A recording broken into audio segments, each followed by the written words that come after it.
Lave Radio, broadcasting to every corner of the galaxy.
This is Commander Pitstarter, and you are listening to Lave Radio. The Federal Navy.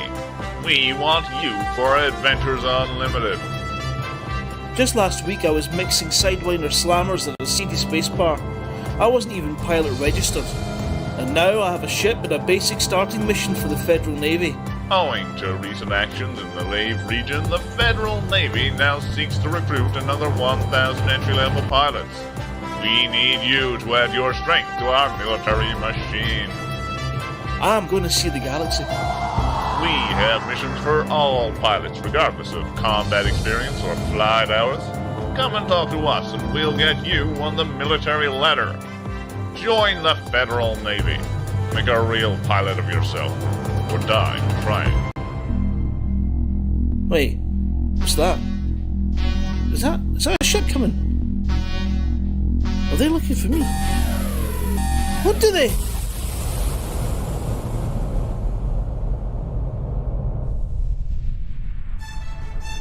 Out there's a ship just for you.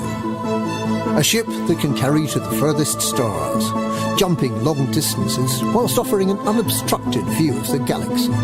A ship that can also pack a decent punch if the pirates come knocking. A ship that feels safe. A ship that feels like home. The Asp Explorer.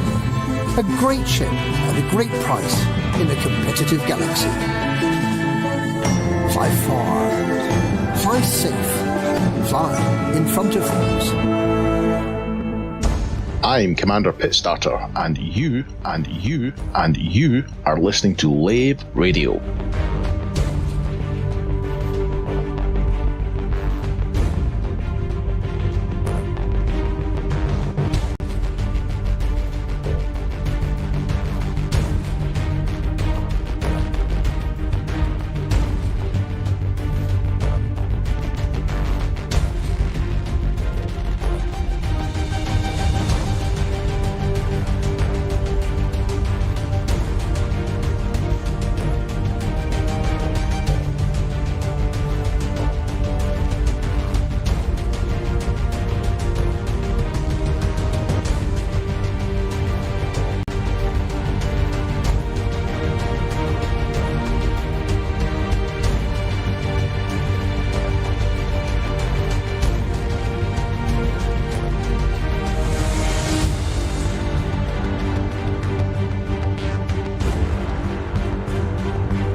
This is Commander Pitstarter, and you are listening to Lave Radio.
Stay safe and enjoy the show.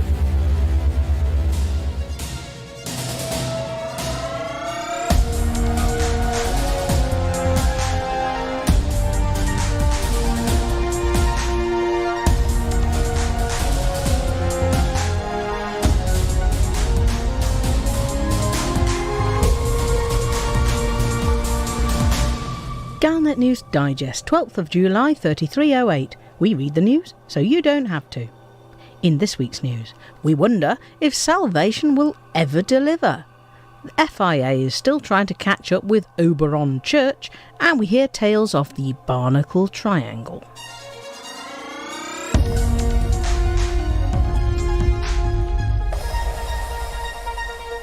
Following the successful conclusion of a week-long campaign to deliver Guardian artifacts to power the Proteus Wave superweapon, Salvation has decided he wants still more Guardian artifacts to help him build the best damn superweapon ever. The Proteus Wave will, according to the aging self-styled Messiah, be the weapon to end all wars between humans and Thargoids forever. Built using a 200-year-old recipe that was recently discovered at the Proteus Anaconda in Trapezium Sector YU-X C1-2, this latest version uses Guardian artifacts to create a massive tuned electromagnetic pulse that will either destroy Thargoid technology or make it run away very quickly. By connecting the device to an ancient Thargoid structure in HIP 22460, Salvation believes he can magnify the weapon's potency to wipe out Thargoids completely. This modern-day Frankenstein doesn't seem to have considered whether a massive electromagnetic pulse might bring the Thargoid structure, which some believe may be a massive crashed hive ship, back to life, or what the potential consequences to humanity might be. But we're going to have to wait to find out. Having used up all the Guardian artefacts that he stole from the megaship Alexandria, Salvation, who was renowned for his work on the mycoid virus 150 years ago, began to believe that he could make a bigger and better weapon than he'd initially envisaged. Turning to crowdfunding to get more Guardian artifacts, his initial goals were rapidly surpassed with the help of more than 2,000 contributors. Now that appeal is over, he says that those who pledged their Guardian caskets, orbs, relics, tablets, totems and urns have voted for a bigger and better version of the weapon, saying they don't care how long it takes as long as it completely fulfills their wildest imaginings about how good the weapon could possibly be. And so, Azimuth Biotech has renewed its appeal for yet more Guardian technology to be delivered to the Bright Sentinel megaship, which is in orbit just above the assembly site of the Proteus Wave on planet 10b in HIP 22460. Azimuth Biotech's Commodore Morag Halloran has specifically asked for more commanders to take part and has encouraged existing participants to share their referral codes. She is believed to be investigating the possibility of a free fly weekend to encourage more pledges. And Azimuth has cranked out another near identical reward paint job.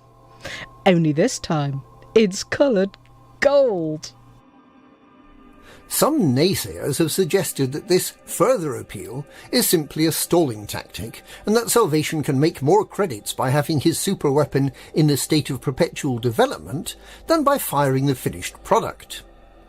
Others have argued that attempting to wipe out an entire sentient alien species is fraught with moral ambiguities, and that perhaps Azimuth Biotech's Ethics Committee might like to consider alternative strategies. Whatever and whenever it eventually happens, after all this waiting, it had better be good.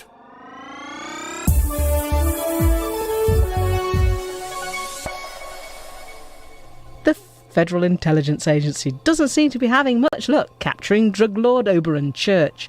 They've been trying to catch up with this cunning crime boss for at least 3 years, and he keeps slipping the net. It is widely believed that Church, who masterminds the biggest and baddest drug cartel in the Federation and who markets insanely addictive narcotics, has FIA agents working for him. He has previously been able to penetrate FIA headquarters on Mars to assassinate an informer. The FIA has had some success arresting members of the gang and confiscating huge numbers of assets, but Oberon Church remains elusive. There are early signs that the FIA may be on the verge of appealing for assistance to capture this wily criminal, who apparently thinks of himself as the man of smoke. The controversial Proactive Detection Bureau is believed to be working to decrypt messages it found on confiscated data drives, which, unbelievably, may include the exact coordinates of Church's top-secret hideout. But with the FIA having broadcast widely that they're on the verge of discovering his secret lair, it seems possible that Church may, over the next few days, choose to move to a different top-secret hideout where he can remain concealed indefinitely. It remains to be seen whether there will be a week-long standoff between the FIA and the remainder of the Red family when the PDB finally decrypts those floppy disks.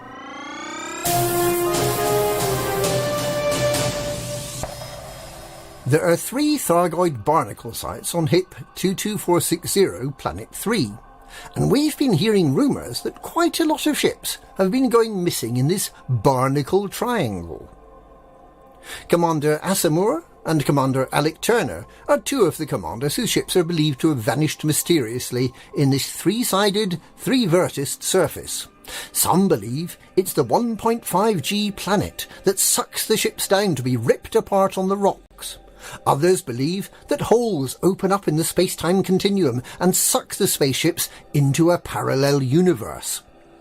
Still others have noted that Thargoid interceptors, normally observed to be entirely peaceful while munching on meta-alloys, appear to have a grudge against human ships and will open fire without warning, ripping another ass in the victim's ASP, or DBX, and leaving them with an inconvenient apex ride to the nearest shipyard more than 80 light-years away to pick up their replacement ship. Who knows which of these theories are true? Anyone wishing to perform practical experiments to see for themselves are encouraged to visit the barnacle forest labelled as Barnacle 3 on HIP 22460, Planet 3. And that's this week's Galnet News. Galnet News. Weatherspoon writes the news, so don't blame me.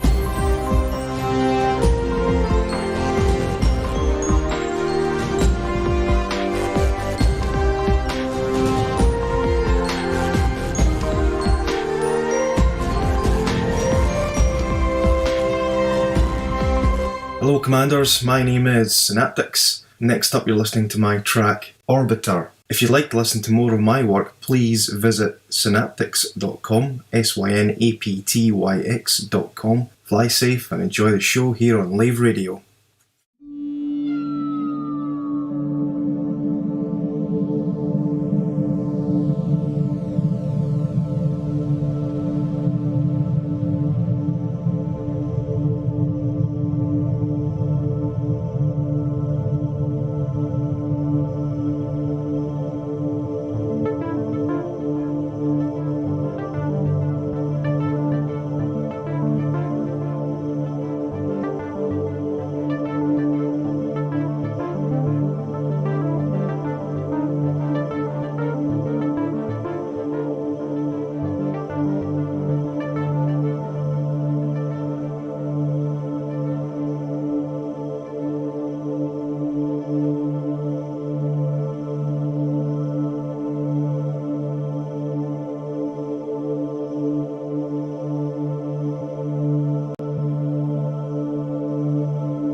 Lave Radio. Hello, Commanders. Commander Strings transmitting to you from the studios of Lave Radio.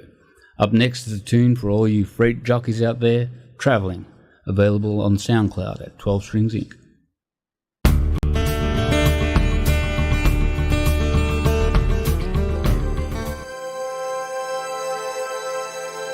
Amid the stars in the sky, humanity expands and thrives as it pushes back the boundaries of the universe. From the luxury of the core systems to the harsh worlds of the frontier, men still fight. Some fight for survival or greed. Some fight for a flag and others for retribution. But across the lonely darkness, they all share one aim: to be elite.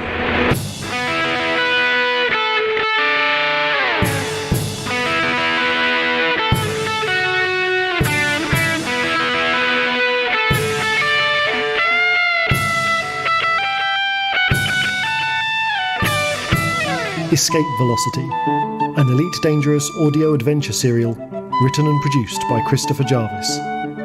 Episode 4, Repossession of Property.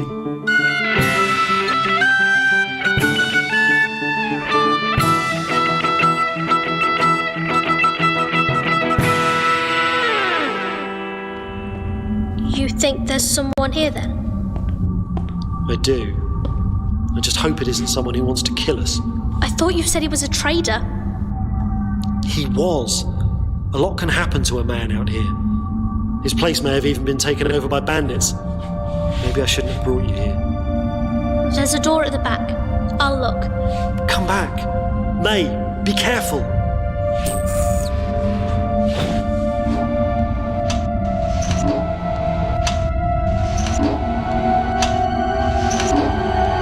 What the hell is that? May, look out!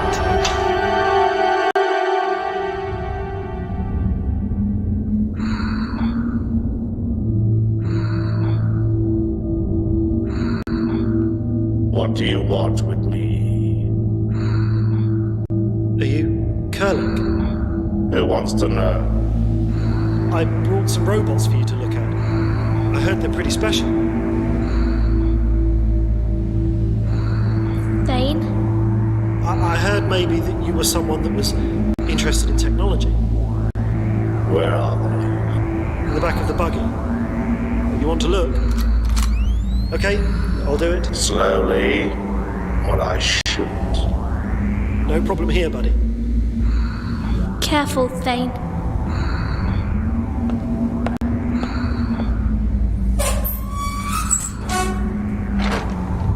You see?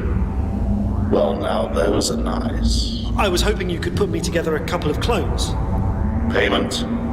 I'll admit that cash is a little short due to trading difficulties, but I'm thinking that the blueprints you'll create for these robots will pay off in the long term for you. They're supposed to be a brand new design. You a pilot? Yeah.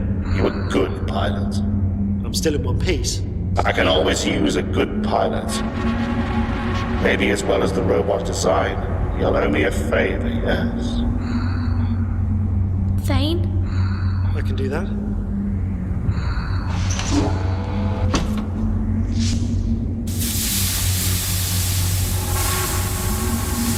It's a deal. Why don't you both take yourselves a seat through there, and I'll come through in a bit and make you a brew.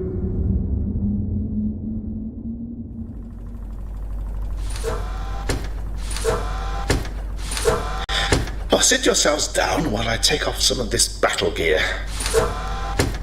I won't be a minute. So, that's Kurluk. Just be cool, and maybe we can sort this mess with the robots out. Oh, that's better.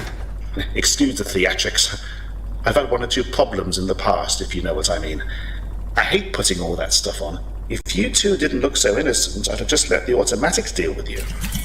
Automatics? Yes, that entry bay has automatic defenses. It's bristling with tripwires and booby-trapped guns.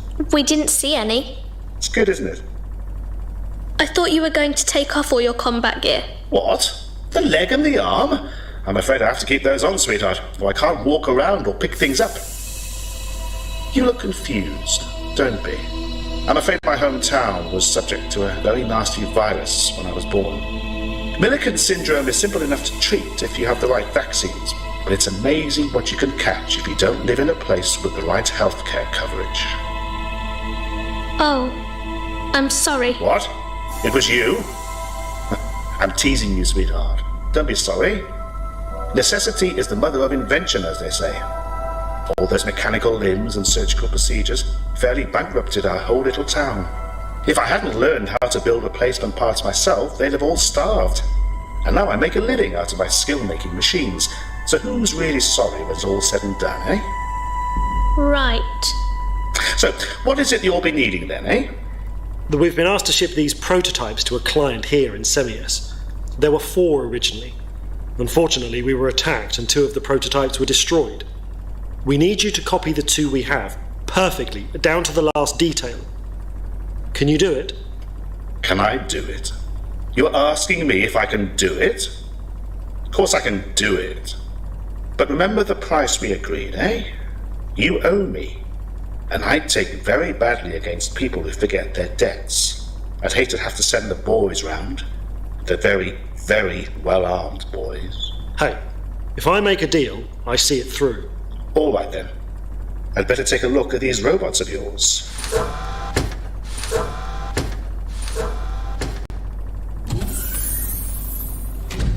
Well, he's unique. As long as he can get the job done. Can I ask you something? What? Why doesn't he just have new limbs grown, or better robotics? I've seen people with limb replacements much better than those. You really understand very little outside of your imperial bubble, don't you? What do you mean by that? Kurlek grew up on the frontier like me. Out there, it's easy to see the difference between those who have money and those who don't. It's right in front of you. But you know what? I see it here in your precious empire too. That's just the way things are. That's an easy answer if you're rich. Tell me something. Do you have slaves? My family had 1 or 2 workers, yes. See, that's the thing I can't square with the way folks are here. You tell a man he has no worth unless he can pay his way, then you take away his freedom to earn a living. Doesn't seem like any kind of system to me. Well, if the Empire is so bad, why do people like Kurlek rush to live here? Kurlek was probably driven out of his home by the corporations. They don't take kindly to bootleggers reproducing their designs. He had to run for his life. Why do you think he lives on his own in the middle of a dust bowl? So you're saying I'm bad because I'm from the Empire? Look, don't take it personally, kid. Like I say, life is the same on the frontier. It's just covered in more dirt. Knock, knock. I've had a look. They're very shiny gizmos, aren't they? I can reproduce them for you in about 2 weeks. But... Yes, you've got an impatient client waiting to kill you. I've got a holofact transmitter you can use to send them a message. Say that you were attacked and had to run for it and are taking a more circuitous route. I can fake the source address for you. They'll think you're in a different system. Thank you. Funny thing about those robots. Yes. They aren't robots at all. I tried scanning them and I couldn't. Complete sense of blackout inside. So I opened one up and there's space inside for a person. Full life support and everything. You could sit in one of these in a ship with no life support and you'd be fine. And even if one of those massive Listi wrestlers was inside one, a medical scanner would show nothing at all. Very neat tech. I can't imagine what they'd want them for. That is odd.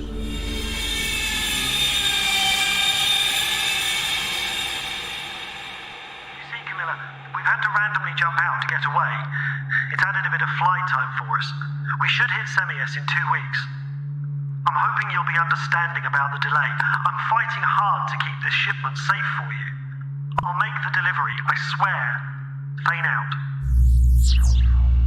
I see. Dixon, come here.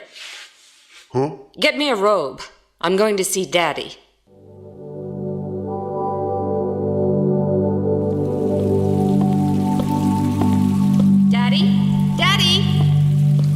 Daddy, there you are. We've got a problem. Sounds to me like you got a problem. What is it? You know those new robot suits I was sending to our Imperial friends for their consideration? Yeah? I hired a pretty anonymous-looking pilot to take them so no one would notice. He seemed harmless enough and very eager to please. I can imagine. You make a father proud. And now he's overdue, and he's sending me messages with a faked source address. It's good work, I'll give him that, but it's still a fake. And you come to me for advice? What? No, I came to you because I want to borrow the constrictor. What? Out of the question, no way. Take one of the sidewinders, you'll do less damage that way. You'd send me out on my own? To wriggle around those perverted Imperials? If I took the constrictor, I could take the boys and have a couple of strong pilots to look after me. I'm more worried about what you'll do to the crew. But have it your own way. Thank you, Daddy. And that pilot. Try not to get his blood on the flight deck. I just had it customized. Oh, I am gonna get his blood everywhere.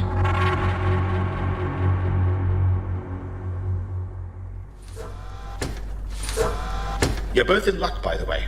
I've got a couple of spare rooms you can hide out in if you need to lay low while I sort out your clones.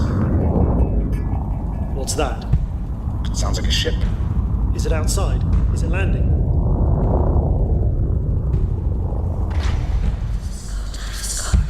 Thane, May, what's the matter? I feel strange. May, this isn't the time. I think we've got company. That ancient sound is the resonant frequency of the Asp Explorer class ship. Additional sounds indicate shield generators fore and aft. You can hear that? The landing ramp is extending. There are 6 sets of footsteps. Every set humans in pressure suits. What do you think? Sounds like Federal security to me. Federal security ground troops. Primary breaching protocol. Destinate main entrance.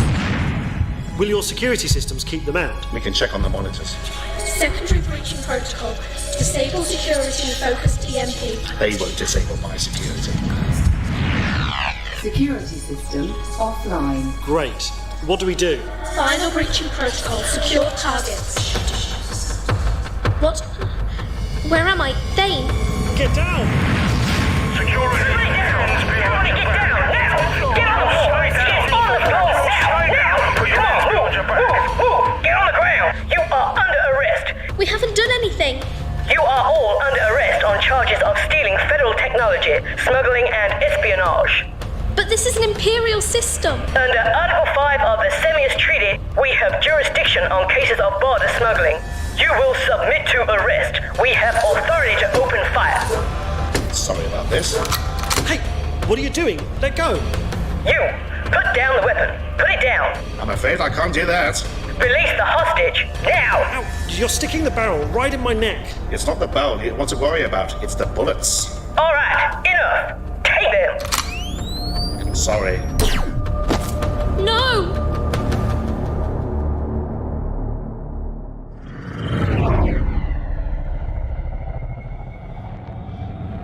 Dallas, report in. Hyperspace clear. Everything nominal. Anything on your scanner? Nothing that matches the mass of Commander Thane's ship. Okay. Find us a parking spot and we'll wait. He might already be in the system. Give me a sec. I've got access codes for the traffic mainframe. Anything? Got it. Merlin attack fighter, registration EV223, already docked at Anderton's camp. Been there since this morning. Alright, we'd better go in. New radar contact. Incoming. Hold, citizen. This is Federal Border Patrol Omicron 9er. You will surrender and allow your craft to be scanned. Your craft does not have legal registration markings. Just what we need. Feds. What should we do? I'll try bluffing them out. I don't have time for this. Federal pilot, you're in Imperial space. You have no jurisdiction here. Withdraw. Incorrect, citizen. We patrol the border under Semius Treaty. You will submit to my authority. Okay. This is Agent 23, Special Dispensation under Corporate Directive Designation Echidna. My colleague and I are here on official business. Checking. Please wait. You are cleared, Agent. Please go carefully and respect Imperial dominion in this sector. You can talk. Well handled, Agent. Come on, let's go get our prototype back.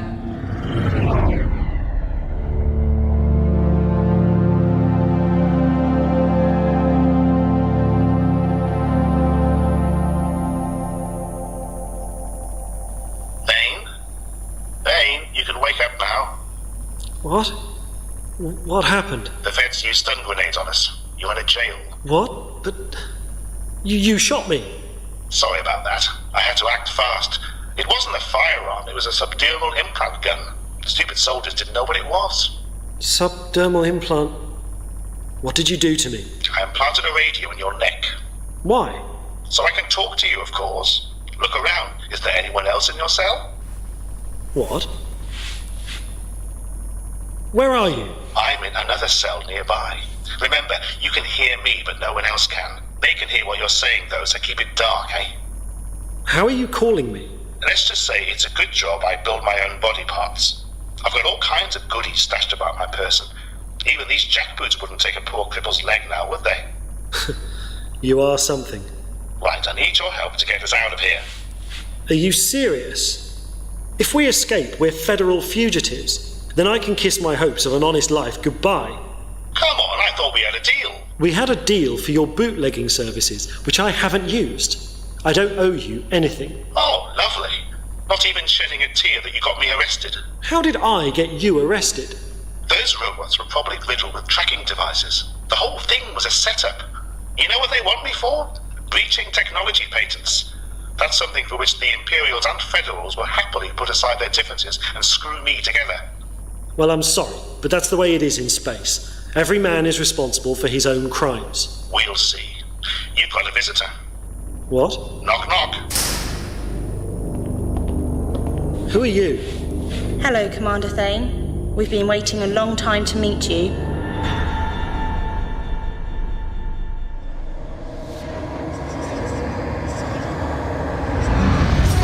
Oh my god. That's the first time I ever climaxed during hyperspace. What a rush! That was good for you, ma'am. That was very good. Wow, pilot, you can handle more than just ships. I'm glad. Shut up now. Truth is, I hate the way people think I'll treat them better after we've done it. I was gonna have you fired once we arrived anyway. What? But... Hush now, it's okay. You have talents. I might just keep you around for the return trip. Now get out. I've got a man to kill and I need some alone time. I said get out! Very well.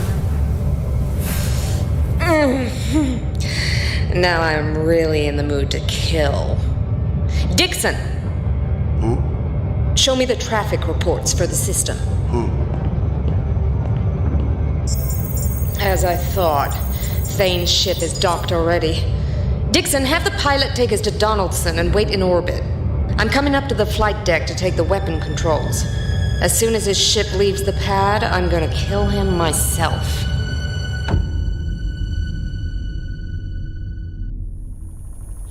Dallas, kill the cameras. What do you want?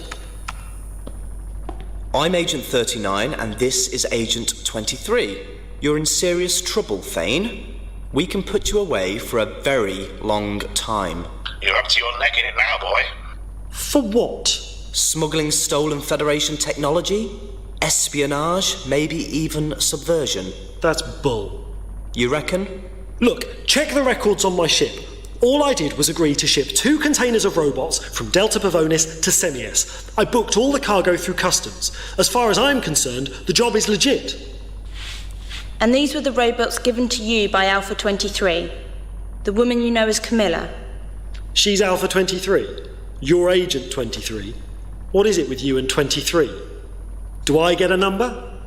That isn't important. What is important is that we can use the records on your ship however we choose. You're guilty if we say you are. You see what I'm saying, Thane? You can't win with these people. They'll have you no matter what. Fine. What do you want? We want our stolen prototype back. Then take them. I've had to go through more with this witching shipment than I signed up for anyway. Take the robots. Arrest Camilla or 23 or whatever. Just get her off my back and let me get out of here. What on earth makes you think it's the robots we want you to give back? What?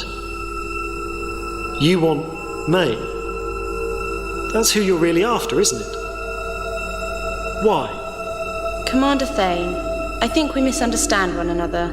Let's try again. My name is Lorand, and in the spirit of goodwill, you do have a number. To us, you are 45. Oh, time for the good cop act now, is it? So?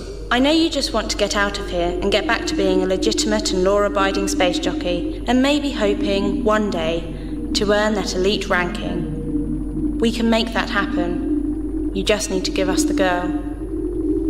So why don't you just take her? I get it.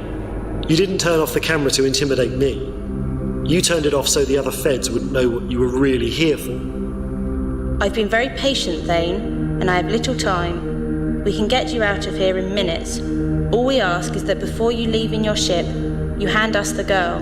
For your safety and hers. We are not people you want to cross, 45. I get told that a lot. Well? You can't trust them, Thane. I'm your only shot at getting us off this planet alive. What's a deal? Excellent decision, Commander. Dallas, switch on the cameras.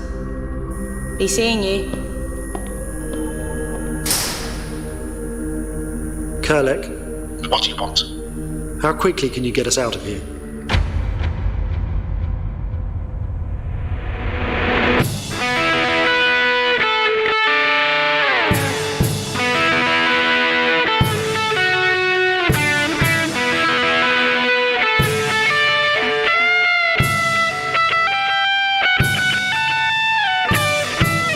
In that episode of Escape Velocity, Amy Timms played May, Christopher Jarvis, Thane, Liam Macaulay, Dallas, Rebecca Keeves, Lorand, Alan Wales played Kerlek, Katie Howes, Pilot, Janet Westwood Wilson, Camilla, and Mike Quinn was Camilla's father, with Verity Croft as the voice of the computer.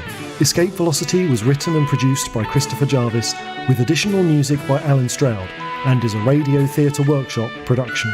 For more information, please visit escapevelocity.laveradio.com. This work contains non-law fiction set in the Elite Dangerous galaxy. Elite Dangerous is copyright Frontier Developments plc. I was overseeing the delivery of some slaves to the starports in Exios, and a cleaning robot had just washed the floor, but not left a warning sign. I had to run after a slave that was escaping, and I slipped and fractured my wrist. I was delayed for 10 whole minutes while the Medicomp repaired the damage. My time is billable. Can I get compensation? Yes, you can.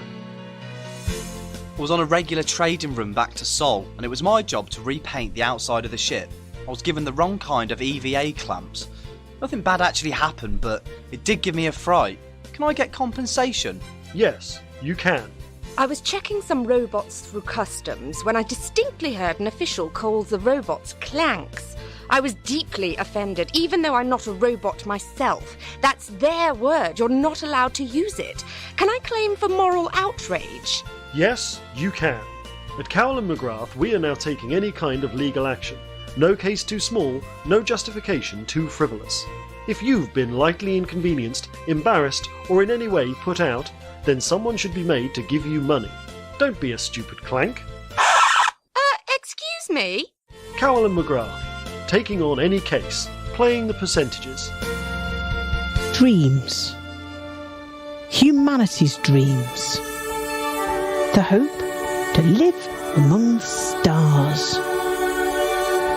From early times, we've gazed up to the heavens and wondered if one day we could travel there. Maybe even live there. The Brewer Corporation has made this dream a reality.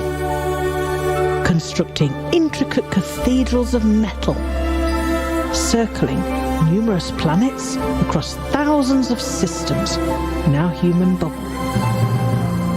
Why stay rooted in a gravity well when you can be free in orbit, free to dream, free to live, and one day Become the commander and be free to blaze your own trail. Brewer Corporation, the first step into the unknown. Come join us. Be free.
I'm Commander Pitstarter, and you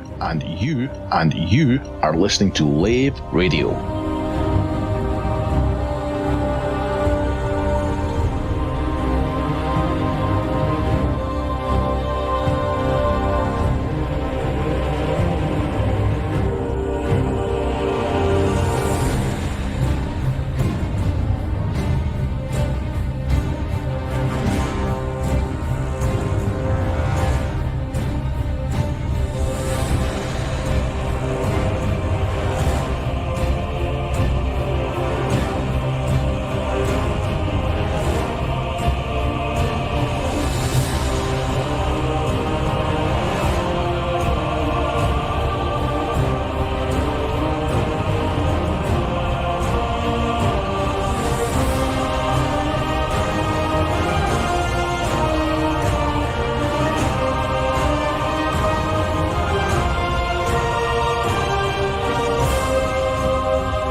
Radio. Fly safe and enjoy the show. Greetings, Commanders. The show that talks about the universe of Elite and the development of the computer game Elite 4, known as Elite Dangerous. And the fantastic community that surrounds it. Broadcast from a foreign Sidewinder and hosted by a vending machine technician.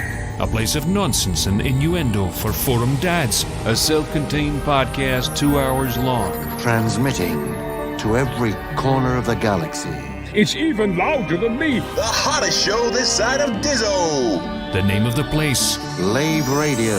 Lave Radio. Lave Radio. Lave Radio.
Greetings, Commanders.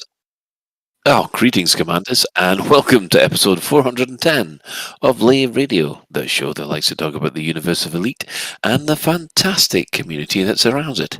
I'm your host, Commander Phoenix to Fire, Chief Archivist of Lave Station, and joining me in the Orange Sidewinder bar for this episode, we have, as usual, our Head of Health and Safety, that's Commander Aid Levice, Ben Moss Woodward. So, as was commented earlier in the week, yeah, we might have started the show, but I am actually still writing some show notes, so don't peek behind the curtain, everybody. Also, we have our Staff Liaison Officer, Commander Psychit. I genuinely was adding stuff as well. Oh no! It's a feature, okay? Well-oiled machine. Don't you mean whaled oil beef hooked? Sure. And then finally, we have our apprentice stunt driver, Commander Alec Turner. 2 weeks in a row. Here we go. 2 weeks in a row. Yes, we haven't been fired. You haven't been fired yet. So, if you wish, you can join us live. I do believe Ben is hanging out in game in open, probably at Lave Station.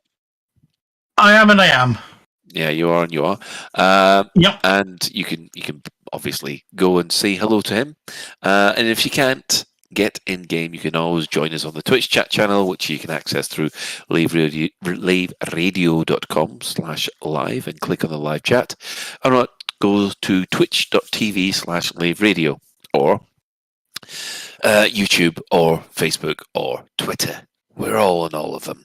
So I think we will quickly head around the crew and see what they've been up to. And we'll start this week with Psychit. That's me. Hi. I have been getting increasingly worried about pains that are happening in my hand, which is a bit problematic. With the pains happen a lot more when I have when I'm playing with my HOTAS.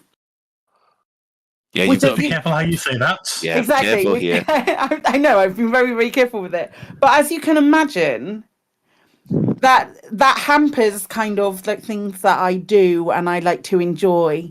And also things that I genuinely, my one source of income, it hampers it a little bit. So I've been exploring different games and different avenues and different things that I can play. I haven't really done much out of game.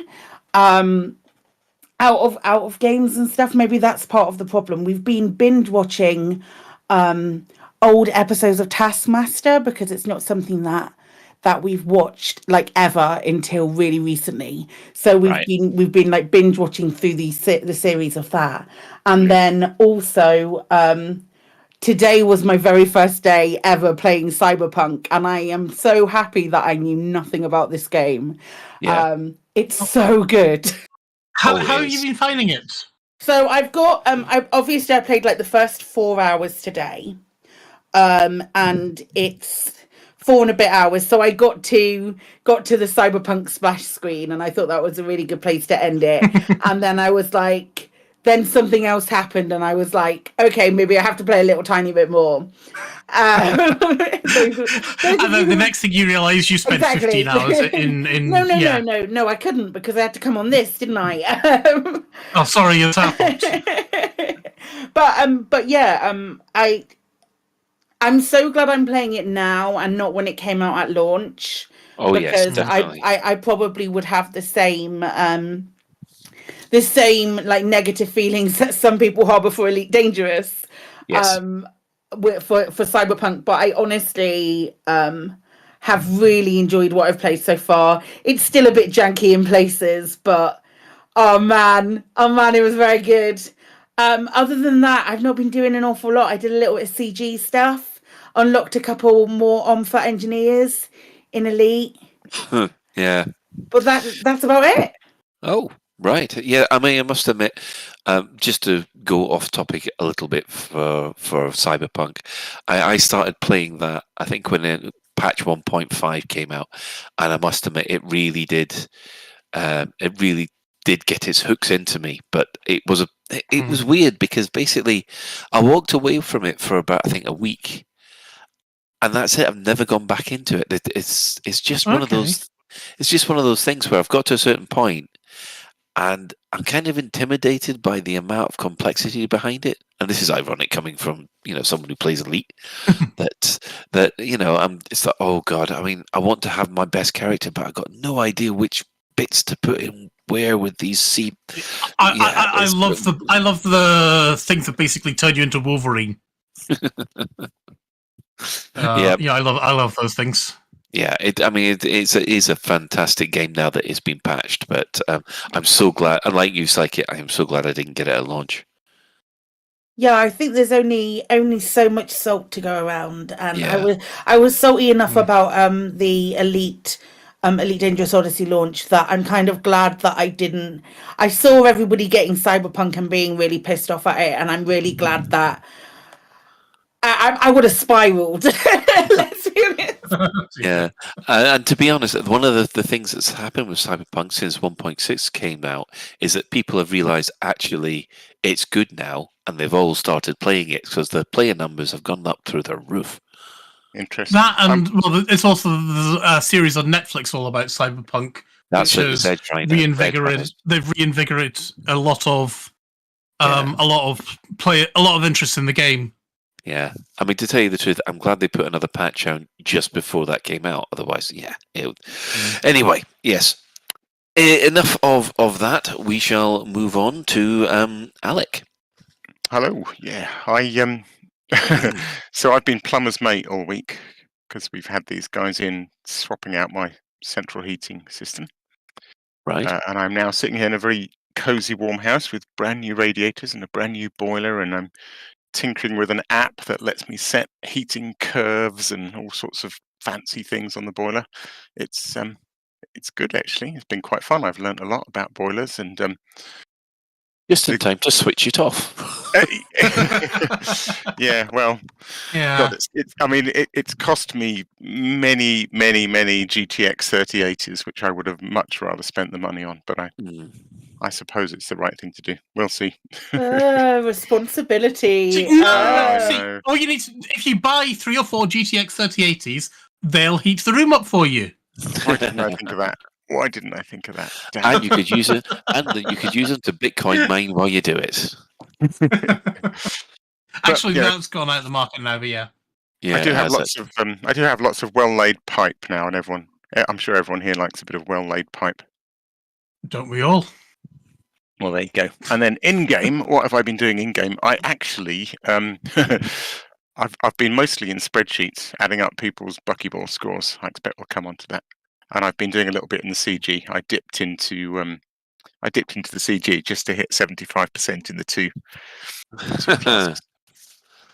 Yeah. Oh well, we'll jump over to Ben because I know that's what he's been up to as well. Yeah, as Colin said, I've been doing the CG. Last time I checked, I was in the top 25% for haulage and 75% for the other thing. For pew pew stuff. That's the word, isn't it? That's the one. And that was fun. I've also done a little spot of trying to get materials and things like that to do this engineer grindy thing, which I've enjoyed quietly wandering around a base, killing people and not getting done for it, and not failing missions because you've been killed, you've been spotted, and now we're gonna have to kill everybody, and then you failed your mission, and then you fail your mission because you've been seen or something stupid like that. It's like, so I've enjoyed actually doing it just slowly, methodically, but not as part of a mission, which is kind of weird. Yeah. And then, of course, last night I was doing it with one of your mates who decided, I'll cover you, Ben.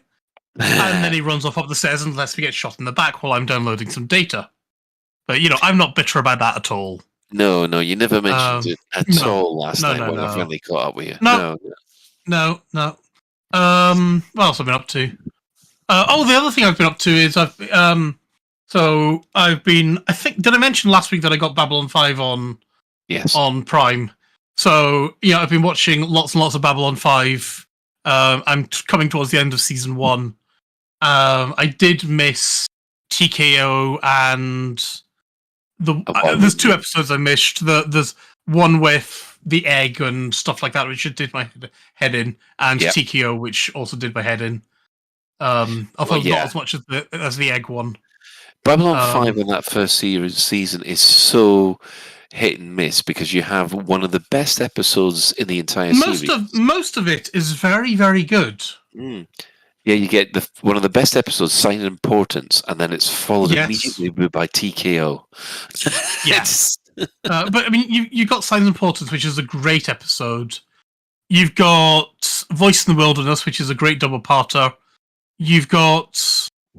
Is it Babylon... The one where Babylon 4 comes back? Yeah, that's Babylon Squared. That is Babylon Squared? I couldn't remember. Yeah. Spoiler alert, actually. Well, spoiler alert for a 20-year-old show. 15-year-old show. More than 15-year-old, mate. Oh, God, it's 25, isn't it? Mm-hmm. Oh. So there's lots of stuff like that I've been really enjoying. Did you get involved last week with JMS asking for people to post stuff on Twitter? I did some retweets and things like that. Yeah. Yeah. Because basically they've got. Yeah, I went off. They've got a new. Well, they've got some. He's doing something. I don't know if we know what he's doing.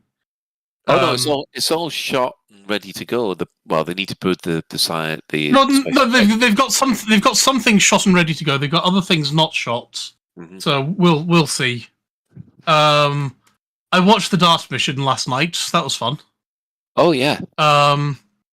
And I think that's really about it for me. Cool. Well, let's have a look. Well, on Saturday, last week I completely finished my final ever run through of Mass Effect. So basically, that's it. I was done. I was in absolute bits at the end of it, as you would be. And then basically decided, right, that's it. Mass Effect's done with. I am now going to decide I'm going to go on the engineering grind for Elite Odyssey on foot. So that's what I started doing on Saturday. So far, after about 8 hours of playing over the weekend, I managed to upgrade one laser rifle to level 3. And I've got a long way to go. But the ironic thing about this is I'm not sick of the grind. I actually found that 8 hours to be thoroughly enjoyable. It's just I got a little frustrated with the progress. Which, that was a pain. and apart from that, it was, life as usual. So yeah, I'm obviously joined in on our game session last night, and just got a load of abuse about not covering someone when I wasn't even there. Go figure. So let's have a look at the development news. What have the devs said this week? Well, obviously last week there was Frameshift Live number 17. Here, everybody went over the latest news. We had Sally and Bruce presenting the show, and we had a guest where he was answering a lot of questions put forward on the forums about locations. I'll start with Psyche. I mean, were there any highlights to that Frameshift Live for you? Yes. I could literally listen to Derrin talk for hours upon end. I think his passion really comes across. But my favorite bit of it was Sally saying that she didn't like Aisling. I wonder why that would be. Because she's a wrong'un. Yes. Yeah, Derrin went into a great deal of detail about how the locations in Odyssey are actually placed on a planet. I thought that was incredibly interesting, especially the bit about the fact that they go into the detail that agricultural bases can't be on the dark side of a landlocked of a tidally locked planet. So you will never get a agricultural base which is totally in darkness.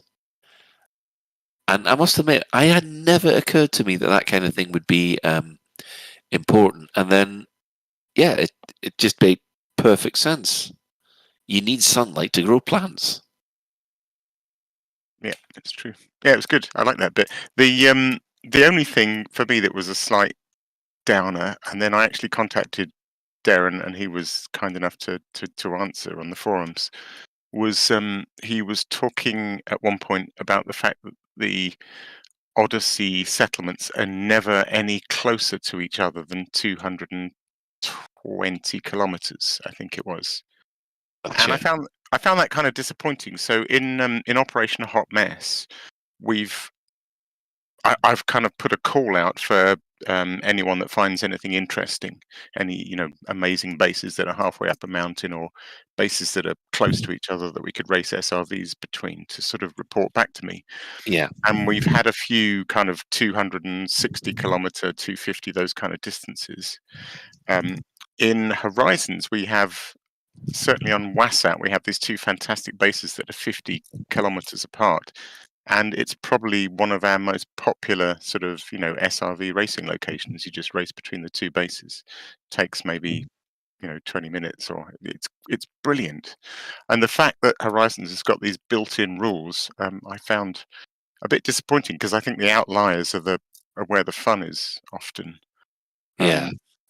But I did contact Derrin, and it turns out it only applies to settlements, not to the Horizons style planetary ports. So yeah, so the planetary ports and Horizons outposts, those can still be within 50k. So you've who knows? I mean, yeah. We're still looking for close bases in Odyssey, but at least from what Derrin said, there is hope that we might find some. That's a big search. Yeah. Because that's the one thing that's not covered in EDDB. Well, I mean, that's the one reason I put the call out to Operation Hot Mess, because it's a unique opportunity to get eyes on every single station in the galaxy. So, yeah, anyone find anything interesting when they're doing Hot Mess, let me know. There's a price. Yeah. Yeah, Ben, did you catch the live stream? Do you have any thoughts on it? Yeah, I caught it. I enjoyed it. It was nice seeing some of the stuff that Derrin was saying. Mm-hmm.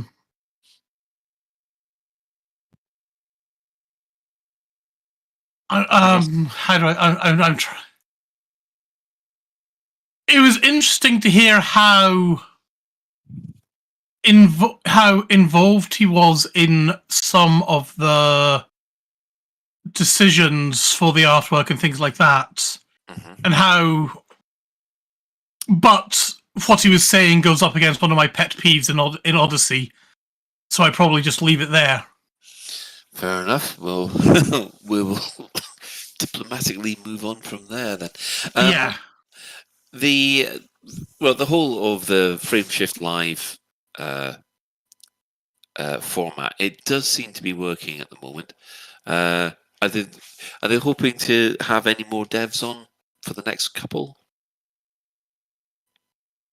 They haven't said anything yet, I don't think, but it wouldn't surprise me if they have someone else on on the next one. Yeah, I think where these things actually work is when they bring in the development staff, because they're able to add a little more depth to some of the decisions that some people scratch their heads over, but then once they're explained or once you understand the reasoning behind it, it suddenly becomes a lot clearer. I mean, I'm certainly thinking about the scatter effect on the Scorpion, for instance. But yeah, I think they're great. I love the new format of the show, and I have to say this person will remain entirely nameless, but it did make me chuckle that somebody commented. I think it might have been on the video or something of the restream, that they were a bit bored of these devs talking, and when was it going to go back to them playing the game again? And I was thinking, they really can't win, can they? They play the game and everyone screams week after week, when are you going to get some devs on? And then they get some devs on, and there's people going, when are you going to go back to play the game? Oh, I mean, yeah, go on. I'm just, like, with the best will in the world, and God love them.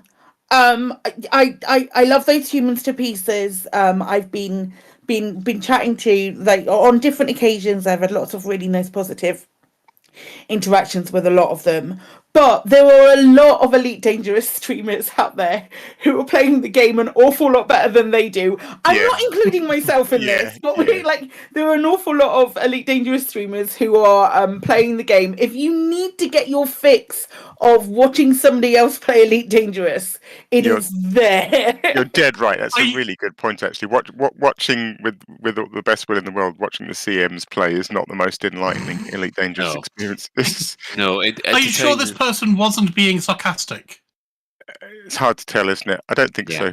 I mean, Elvis Kremen in the chat has said they've had enough news and content to fill 2-hour slots for the last couple of ones without showing any actual gameplay. Personally, I prefer it that way. Yeah, because let's be honest, we all, unless they're actually going to do tutorials about certain difficult things that they'd like us to try out, I don't think there's much point of them actually showing them play the game, because it's complete filler, isn't it? It's complete filler, and unless they're doing something like their stunt show or where it's organised. That kind of things. It's great, but if they're all doing an organised trip out to the Barnacle sites or various areas, then it's certainly worth a try there. Right, well, moving on from there, we had the Discovery Scanner, which came out on the 26th or 6th of September. This was basically put out by Sally. And the first thing that they said is that, yes, these things are going to be a lot shorter for the moment because we are all working hard on Update 14. Later, which is targeted for November. Obviously, we haven't had anything further than that, so we're looking about. How long do you reckon? Just off the top of your head, guys. I mean, I'm reckoning 6 weeks from now, so probably second week in November. What about you guys? Anybody want to take a wild stab in the dark? It's October next week. Yeah. When did that happen? What the fuck? 6 weeks. Yeah, I'll go with 6 weeks. Yeah, I think so. Safe bet, isn't it? Yeah, some kind of big Halloween event, or something in Halloween that ties very hard into the story on current stuff that is there and based on current information. Maybe, dare I say, a new cinematic. Maybe, dare I say, a new cinematic, and then like a couple of weeks after that, or maybe even the following week, hey, we hear you like updates. Here, have an update. Yeah. So yeah, Yeah, I think you guys were right with mid-November sounds right. Yeah, because that would give enough time for whatever the update is to kick off, and then basically, hopefully, it will keep us all busy until after Christmas. A minute, we're all pussyfooting around here. November the 17th. That's when you reckon. Yep. Okay, we'll take that, Alec. We'll put that. Pin our colours to the mast on. Ooh, shall we do a proper sweepstake? We're not going to give away anything, but let's put pins in a board. I'll get it all organised at some point next week. We'll put pins in a board. There'll be a Google form that you can fill in, and we'll announce the winners when we know. Brilliant. Like, genuinely, I am going to do this. Yeah, we'll just give you a shout out. I'm afraid there'll be nothing else but apart from a Lave Radio shout out on the show, I think. We don't stretch to buckyball beer mats on the show. No, I don't know if we don't even have a mug. No, we don't have a mug anymore. No. I've got a tankard here, sat in front of me, a big glass Lave Radio tankard. Yeah, those have all gone. I think. Anyway, according, so they've basically said that November is the November update is the reason why they're all the Discovery scanner and some of the communication is a bit slim pickings at the moment. And yeah, it basically there was just the Galnet news roundup, which can I just say that the Frontier Galnet news roundup seems to be even more sarcastic. It was brilliant. This week's one was just brilliant. I mean, I'm used to a nice bit of healthy skepticism from the Galnet News Digest, but this was full on. Paul did us proud, I think. Yeah, he did good there. Yeah, you could almost hear the eye rolls. If you could type the subtext of rolling your eyes while typing, that's basically how you do it. Obviously, they have the community events spotlight, which we will cover later, and Orange Phoenix of the SPVFA was a featured commander. I think they brought back the featured commander thing, which they do sometimes, which was quite nice. Sort of. It's a bit odd because it's just a. I mean, it used to be a forum post, didn't it, with a little bit of a Q&A, as I seem to recall. But yeah, I think we had one. Lave Radio as a whole, not me, not us individually. No, I can't help noticing that Orange Phoenix is pictured taking a selfie as he gets ready to take part in our race, but no submission from him yet. Come on, Orange Phoenix, we're waiting for your submission. Alec, you watched me do mine, and I still haven't submitted anything. That's true. So yeah, that covers the Discovery scanner. So I think we're going to see rather slim pickings from the Discovery scanner until basically update 14 is ready to rock and roll. So the actual in-game events which have been happening this week, well, on the 21st of September, there were a whole load of demands for Azimuth to face justice. On the 22nd of September, your favourite blue-haired princess has decided that she's requesting rare items to fund some charity events, while also hiring a whole load of bounty hunters to make sure that those supplies get through. So the rewards are some fantastic paint jobs, which is why we have some people really going for it. Ben. Not that you're a fan of Ben what, sorry. I just realised Derrin's here in chat, and so just saying hi to Derrin, sorry. I retract everything I said about being disappointed by Odyssey settlements. and I retract. Well, yeah, Derrin, if you want, PM me about some of the things that I feel disappointed about. I feel really embarrassed now. It was a joke. No, it wasn't a joke. Okay, you guys all know how I feel about Zero G and litter on the floor. Oh yeah, you guys all know You're that. not alone. And You're not alone. And I love that Derrin was saying how much they were looking into all the different pieces and bits. And then you got Zero G and litter on the floor, and I don't understand it. Yeah, well, I think you should go over there and talk. But I still love you, Derrin, and I still want. If we can get some confetti cannons and things like that, that would all be awesome. Yeah, but you really need to talk to the Hutton Orbital truckers because they have come up with a solution for almost every single quibble that you've got with that, including massive fans. A wizard did it. Do you happen to know the pizza box ones? Are they made of metal or full of lead or something? Oh. Actually, full of lead wouldn't make any difference, would it? Still 0G. Yeah, what's heavier, a ton of feathers or a ton of lead? Yeah. We've got Magna pizza boxes. That's what we've got. Yeah, Magna pants and Magna pizza boxes. Actually, it would make sense because you don't want your pizza box floating off the table. So yeah, maybe that's it. Maybe they're just Magna beer. Yeah, Magna beer. It's a thing. All food packaging is magnetic in the 34th century. Lovely. Well, just the thought of that heavy diet has just put me off. But moving on, the Alliance Sirius Pact has now preparing a new task force. So basically, after they did sod all in HIP 22-460, they've now decided to start actually moving. So expect more fun from the Alliance Sirius Pact going forwards.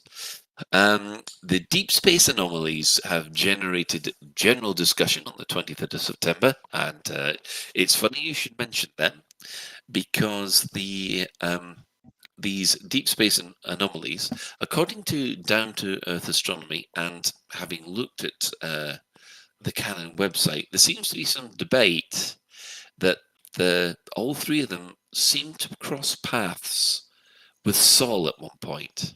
Now, this seems to be.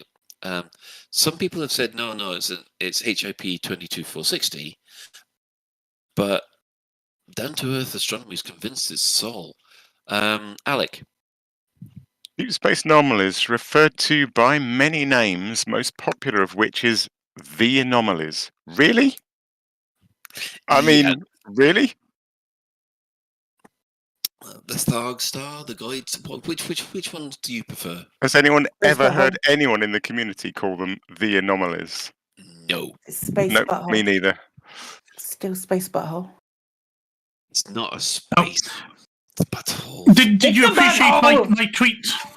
Did you appreciate my tweet to you about the skeleton one today? Ben, I don't know. Skeletons can't muscles. Don't put me on the spot with saying, did you see that I added you in something? Jesus Christ. Hey, I went off and made that specifically for you and you've not watched it. Well, I will go and look for it in a minute then. Well, I'm putting my foot down now and my lip is pointing out. Mind boggles. Yeah, so there is some debate about where the Star Guides are actually headed. There's a lot of the community seem to think it's heading straight for Sol, and they will all arrive around the same time in November. That's a bit of a coincidence. Anyway, on the subject of the Federation have decided to crack down on the Thargoid worshippers. That's right. We could have, I don't know, a CG, psychic, maybe? I mean, it's almost like you could see it coming a mile off. I was very surprised. I must admit, I was very, very surprised that it wasn't last Thursday's CG, but obviously Aisling had to bustle her way in and make herself really, really known at that point. But we've had 2 weeks of whose side are you on? The Far God Court or Federation? I think it's going to be quite interesting if it's straight up no alternative offers, anything along those lines. If there's no rewards other than money, I think it's going to be really, really interesting. I think it might be quite close. That said, if the Far God Cool offer up one of their little decals, that little triangle with the Thargoid symbol in it, oh my god, I'm siding with the Far Gods. What? You know the little symbol on all of the Far God information. On any of their tweets and on Frontier's tweets, there's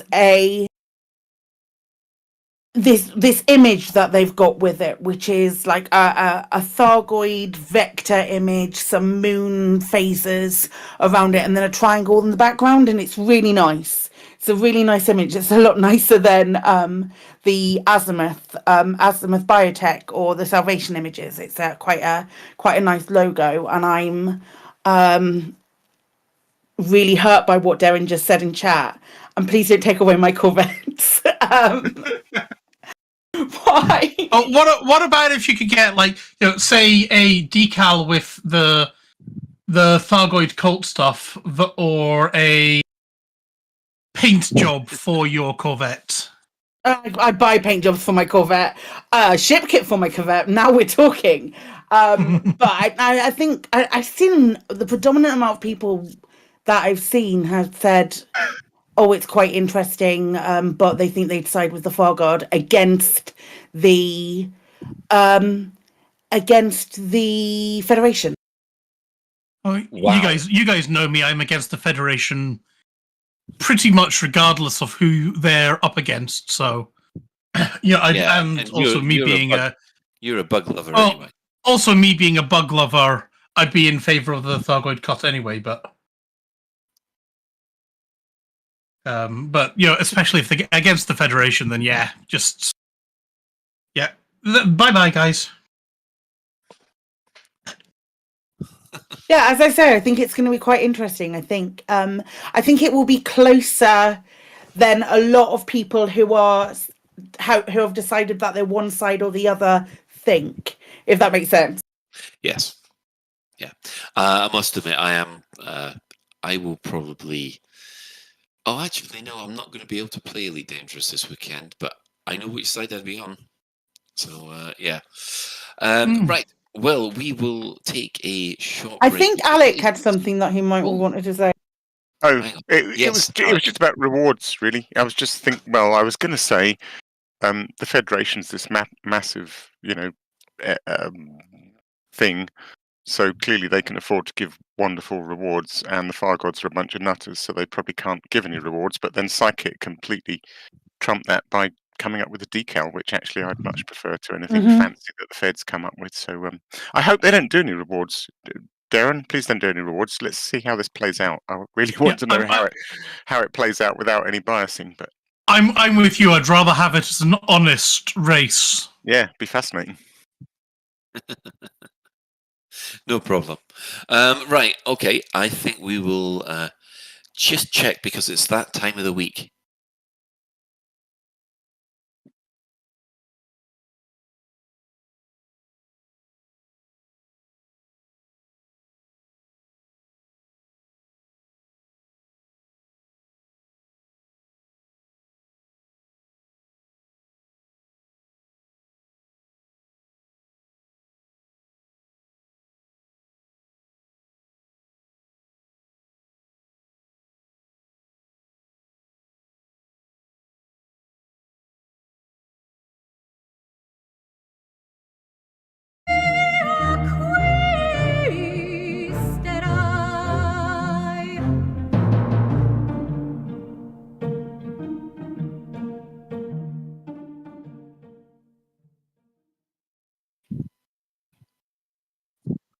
And welcome back. Now, the reason that we played the operatic store alert song is because we've got some really pretty skins to show everybody.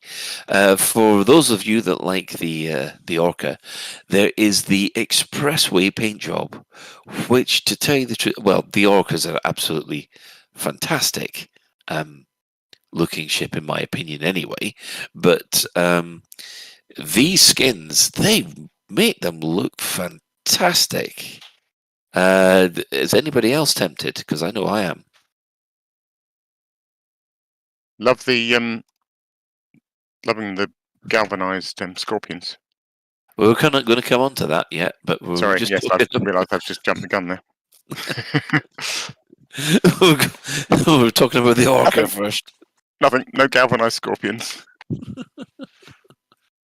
Not yet, anyway. So yeah, I do know that our Psycho Cow, if he was still playing, he would love those. So He does still play. He's been playing really recently. yeah, but he's not flying his ship. He's shooting things just like everybody else is on the ground. But yes, Psycho Cow was notorious for just flying about in an orca because no one else did. Anyway, so we've got Red, we've got the Venture, the Wanderer, the Wayfarer, the Passage, the Journey, and the Voyage skins, which all look to me absolutely fun. I think I might splash out for the Venture actually. But as Alec already spoiled, they weren't the only ones that weren't released this week. We also had the Scorpion galvanized skins, which come in platinum. I'm not even attempt that one. Copper, cobalt, bronze, and brass. Now, Ben, you've already bought one, haven't you? This is where I'm slightly. I was very, very tempted to get the galvanized copper one. I think it was. But because in the light and the screenshot, it looks absolutely delicious. Yeah. But then I went off and I also got it in. I was literally sort of sitting in my hangar, going through, thinking, shall I get this? Is it? I quite like that. And then I realised, I've already got the Stygian purple one. So it's like this metallic purple skin for my Scorpion, and I'm like, okay, I like the copper, but it doesn't look quite so good in the flesh, at least in the hangar. And I love the Stygian purple. Yeah, the Stygian purple's gorgeous. Yeah, and I was like, oh, it's. I want to see if we get any more weapon skins. To be honest. Fair enough. Anybody else? Yeah. Okay. So I get you. I have a little bit of a comment. It's not platinum, it's palladium, and that one you couldn't pronounce was malachite. But also, you're welcome. But also, they are. If I'm not very much mistaken, they're designed to be. Designed to be a little bit more muted, are they not? Rather than shiny. Rather than the shiny things. I will wait until Christmas, I think. Yeah, I am actually tempted with the palladium if I had the arcs. Oh. Yeah. Mind you, I've just been paid. These in the sale, or is the sale over? I think the sale's over. Well, never mind. No, they wouldn't be in the sale anyway because they're the new ones. They don't put the new ones on the sale. No, that's true, isn't it? So yeah, but yeah, so you're quite right. Palladium, not platinum. Duh. No wonder I'm not making the money that I thought I was. You've been mining palladium all this time. And Derrin saying he listens to Venga Boys when he's driving his Scorpion. Who doesn't? Well, I was doing that. Oh, I was having fun with your Scorpion and the rocket launcher against the other day. That was quite a lot of fun. Can I just point out that Psychic is now the only person who hasn't yet insulted Derrin. So if you want to come up with something Psychic in the next hour or so, that'd be good. That's old news to me. All I said was sort of look. I am not a fan of the Venga Boys. That's all I implied. If I do insult him, he'll take away all of my Corvettes, and I'm scared. He's only threatened it once. Yeah, me and Ben found out. Have you not seen that your Corvettes have actually they've gone up as a reward for the CG anyway? I believe. Oh God! Little Biggin suggesting a Vengabus paint job. I'm down. No. As long as the boost noise is like, I've got something to tell you. I don't know why it went from there and not the Vengabus is coming, because that would make more sense. It would make so much more sense. Oh, that's wrong. And it has to be on an orca or something. That's just wrong. It'll be absolutely hilarious. Oh, God. Probably copyright infringible, but maybe you could get away with under parody. Maybe reach out, see what they say. Could be Venga Boys would be quite pleased to get some kind of recognition these days. Yeah, non-purchasable Vengabus paint job exclusively for tourist NPCs, he says. Let's see, going for the double down now, are we? Yeah. Yeah. I must admit, on Monday night was the first night that me and Ben actually teamed up in the Scorpion, and let me just say, the inside of it is rather snug. You've got to be good friends. Yes. So moving on from there, I think we're going to take a bit of a break, and then we'll come back with our main discussion. You've flown ships at max speed. You've felt the power of the 30-megawatt mining laser. Ooh. You've experienced the efficiency of the MB4 mining machine. Wow. But it leaves every hardcore miner with just one question. Why can't I get a shave that's that fast, close, and efficient? Introducing the Saracen MB5 shaving drone. It's so smooth. Combining the power of a mining laser with the convenience of a drone. It's like every hair is targeted by a fighter and destroyed. Saracen's patented shaving drone attaches to your face at the start of the day. Leave it to do its work, and when you come back to check, your face is shaved. He's so smooth. It's like I'm mining my face. The Saracen MB5 shaving drone. Now I feel manly. Saracen Shaving. Making shaving an unnecessary adventure. This is Commander Pitstarter, and you are listening to Lave Radio. Your ship is a miracle of engineering, capable of handling the most intense situations. But with no sound in a vacuum, how do you keep up with your ship? Introducing Simulated Sound, where your ship recreates the sound of battle so no vital signal is lost to the vacuum. But wait! Why be stuck with the sounds of death and destruction? We offer alternative sound effects for all encounters. Activating cargo dump. Change the sound of battle with our choice of audio packs. Why not feel sexy in battle?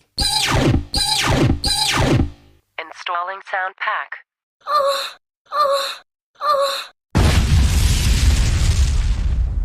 Or go for a cute farmyard scene.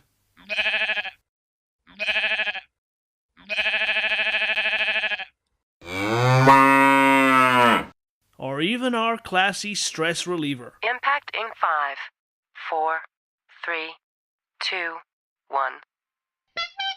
New Stroudsbury sound packs, changing the sound of battle.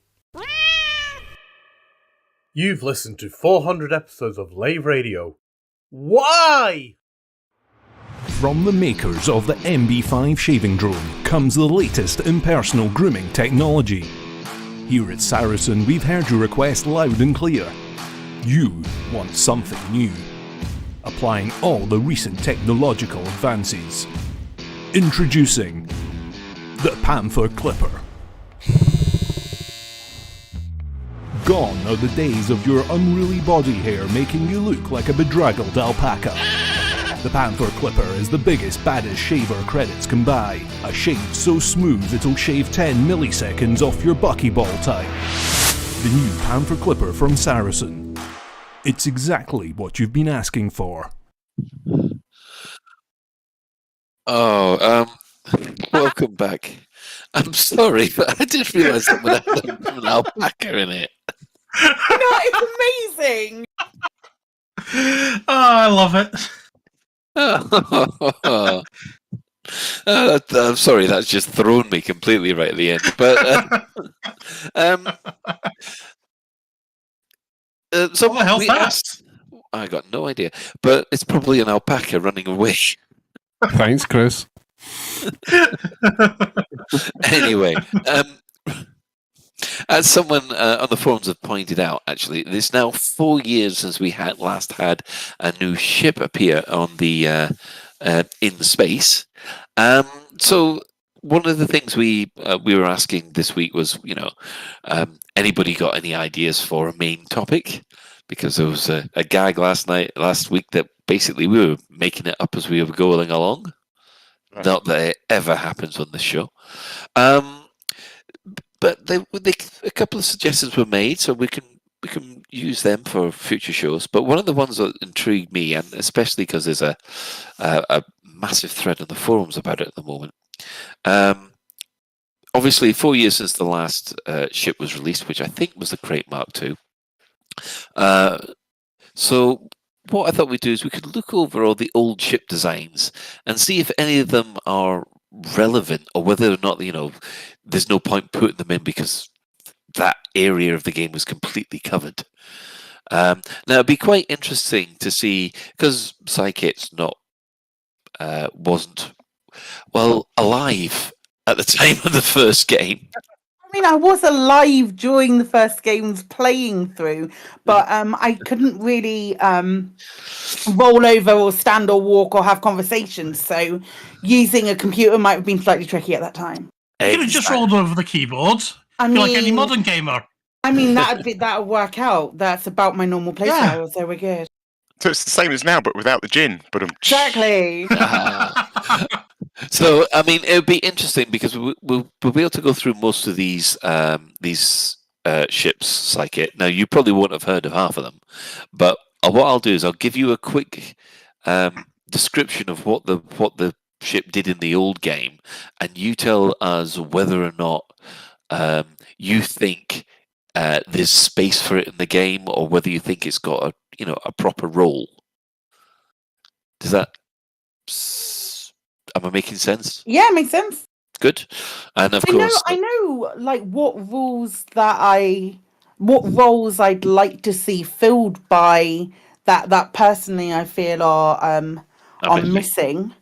Mm-hmm. Or like are not necessarily missing but are lacking. So I think it would be quite interesting to see if any of those ships fill that, or like if there's another thing. And Derrin can just make us feel so old right now.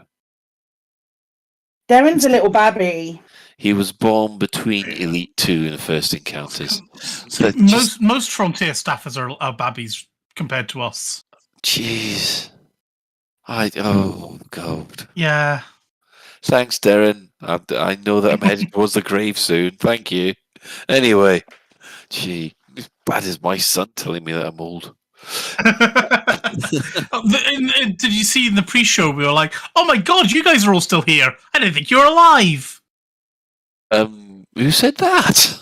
I'm exaggerating slightly for effect, but where were it? That's last week. Right. Okay. We'll quickly move this on then, because it was people like Stu who was saying that's what it was. Stu Barbs was like, "Oh, you guys are still here." What the cheat? Absolute cheat. Yeah. Anyway, shall we start? Right. There is, to begin with, this is an old food classic from the first game, the boa. Now, what the boa is a massive cargo ship. It's bigger than the Anaconda. However, not as maneuverable. But I don't think it's bigger than the T9. Now, it was one of the favourite ships to pirate in the original game. So, Ben, would you want to see the boa back in the game, or do you think its role's been filled? I can see a point for a shit handling, shit weapons and armor, but a lot of cargo space. And by a lot, I mean more than a T9. Right. Maybe give it a pop gun and some kind of pants, frameshift drive, things like that. But for local bulk hauling, like local within, say, 10 to 15 light year range bulk hauling, it just owns. I can see something like that. Okay, fair enough. Alec, do you remember the boa? I sort of don't. And I'm just going to preface this whole section by saying one thing, which is, personally, I think the roles have kind of been filled. There's quite a good spread in Elite Dangerous now, and I suspect that's why Frontier haven't, or are struggling maybe to come up with new ships, because everyone's obsessed with trying to find a slot for a new ship. And I am now of the opinion, sod that, just do new ships that look different. So I'm more about the aesthetics now. I think the roles are filled, but just come up with more ships. They don't need to fill a role. Stop obsessing about the role. Do you know what I mean? Just to have ships that look different, asymmetric ships, long thin ships, tall thin ships, lots of lovely different ships. So I'm more interested in what the boa looks like. We'll think the Anaconda, but pointier and bigger. Lovely. That's what it used to be. Yes, please. Derrin said, new ship idea, the Bulldog, very heavy and can't pitch up. Yeah. I feel sorry for Bulldogs. I really do. Poor things. Anyway. The animals. Yeah, one thing I want to actually say about the majority of this list. Yes. Back in my day, the only ship we had access to was the Cobra. Yes. So these are all Frontier ships, which Frontier was out when I was at university and was more interested in things like girls and nightclubs. So I don't know a lot of these ships apart from through reputation, unfortunately. Well, you'll know the next one at least. The Cobra Mark 1. The Cobra Mark 1. Yes. Personally, I wouldn't want to see this in the game at all. I really would. I wouldn't want to see this, but I wouldn't say no to having access to a ship where I can shoot behind me and to the left and to the right. Well, you mean the old school fixed hard points pointing left and right? Yeah. Okay. Well, left, right, and behind. That'd be different. I mean, we do have Commander Jameson's Cobra in there, which I think is fantastic. Which is I love seeing that. That's cool. Yeah, and it's a different model. Yeah, because unlike the our Cobras that are in the game at the moment, it's got a single large hard point at the front, which does kind of line up with what was in the game at the time. I don't know whether or not it's still considered a Cobra Mark 3, or you could call that the Cobra Mark 1. I don't know. But Psychical had an opinion on the boa, by the way. Oh, I do. Well, I thought we did. You did introduce it as saying, let's introduce these old ships to Psychic and see what she feels, and then didn't even ask me what I felt about it, which I thought was very funny. So sorry, Ben distracted me. Psychic, please unleash about the boa. So, obviously, when you're talking about these ships, I'm also looking them up in the old wiki, because obviously it would be remiss of me to not have an opinion without doing a little bit of research as well at the same time. The Boa Classic, according to the old Alioth wiki, says that although marginally smaller than the Python, which it superseded, the Boa has a greater cargo capacity.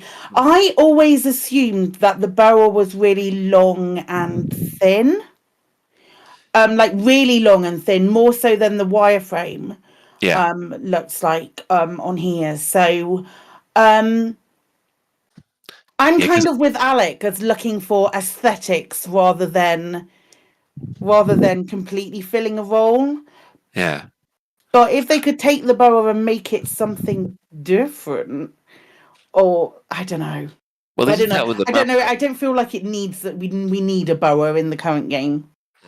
Yeah, I mean that's pretty much how I was feeling about that. How about the Cobra Mark 1? What was that? What was that for? What was the? Well, what was the reasons in that combat Cobra trader Mark 1. Yeah, I'd say the Cobra Mark 1 would be the OG Cobra that we had in Elite 84, yeah? No, that was still the Cobra Mark 3. It was called the Cobra Mark 3. Oh, yeah, of course. Yes. The Cobra Mark 1 was basically the precursor to it, and it was less maneuverable, didn't have enough cargo space, and basically fell apart after about 5 shots. So what was the difference between that and the Sidewinder? It could carry more cargo than the Sidewinder. So like an intermediary between a Sidewinder and a Cobra Mark 3. No, we don't need that. Yeah, I think you're quite right there. Alec?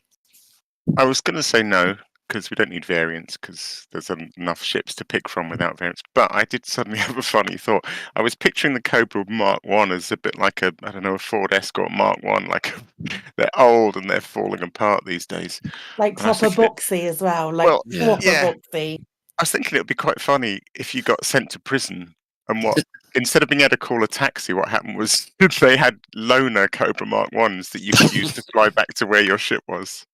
Or even orange Sidewinders that you had to do ASBO service in. I mean, yeah. Oh, why not some adders for Colin? Just shut up. That's it. That's enough. You go wash your mouth out with soap and water. Well, the next on the list, and this is a rather unique ship because it had a special place in my heart anyway, it was the Constrictor.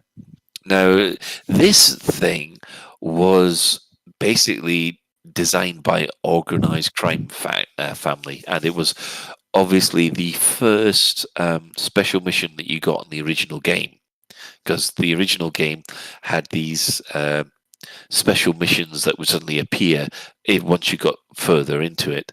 But the one common special mission across all of the games was this Constrictor.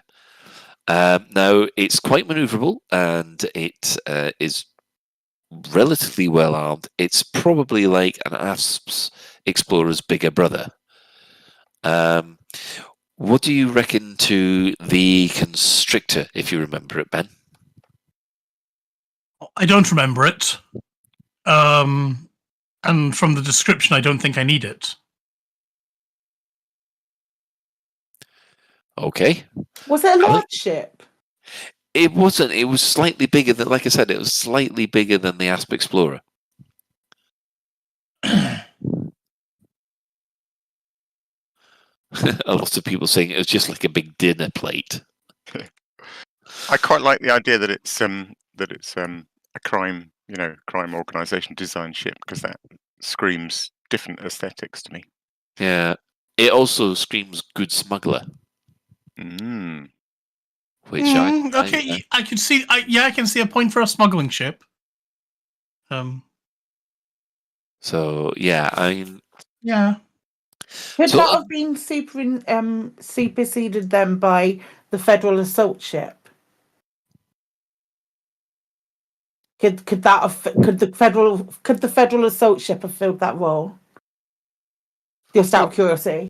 Does the Federal Assault Ship, does that actually, is it good at stealth? Because that's actually one thing that we don't have in this game, is actually a really good stealth ship. one that doesn't. The stealth mechanics are all cooling stuff really now, aren't they? Yeah, but you know that you still, if you go into silent running, these stealth ships take a lot longer to overheat than say your average Sidewinder. I don't think we actually. Do you find we actually use enough of the stealth mechanic? No. No. Yeah. I mean, I know I find it useful when I'm fighting Thargoids, but apart from that, I wish we used it more. Because in the early, when Elite first came out, we got the whole heat signature in the HUD there. It was meant to be a really significant mechanic, and it's kind of not anymore. Yeah, I mean, my chosen, or at least my nominally chosen role is that of the smuggler, and I'm smuggling in an Imperial cutter. Yeah, that does sound a bit much, doesn't it? Yeah, it works. It works very well. I've got an image of an elephant tiptoeing in through a door. The only thing I can think of is they like me, and I just, it's like, who would be smuggling in an Imperial cutter? Therefore, we won't scan you. Yeah, it's something. I think that makes sense to me.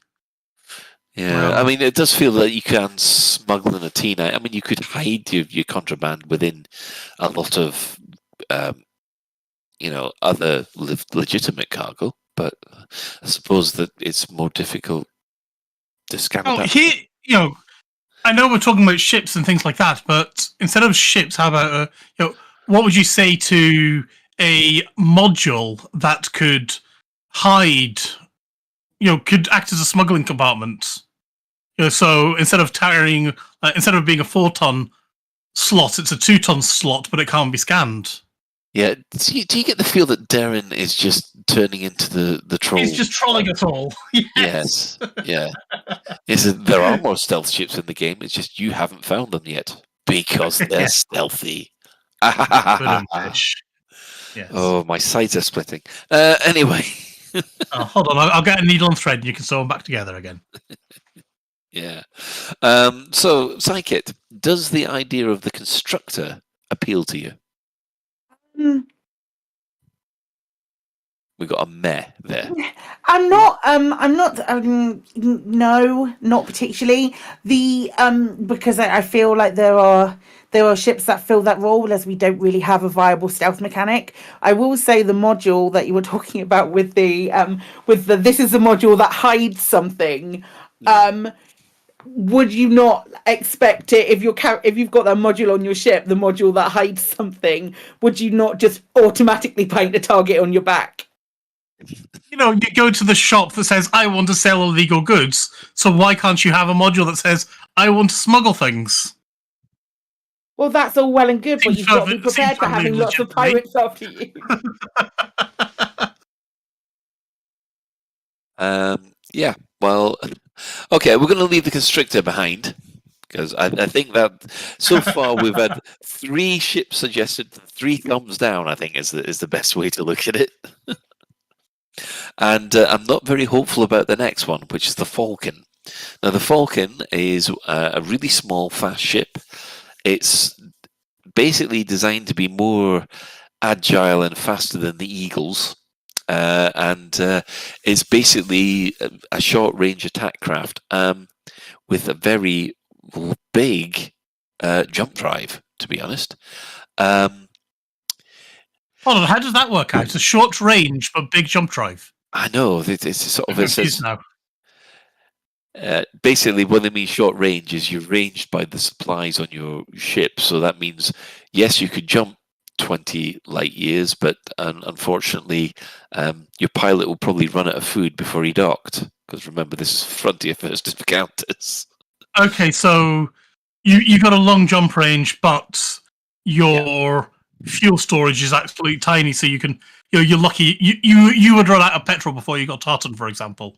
Yeah, that kind of thing. I think in this case, it's you need a really big gas tank. which you kind of forget it. Yeah, it just said it. Okay, Alec, if you want to try for that one. I like it. I like it. I think that has Buckyball Racing written all over it, or Canyon Running, or something. I think that would be fun. Mhm. Yeah, that looks fun to me. Not very practical, perhaps, but yeah, that looks fun.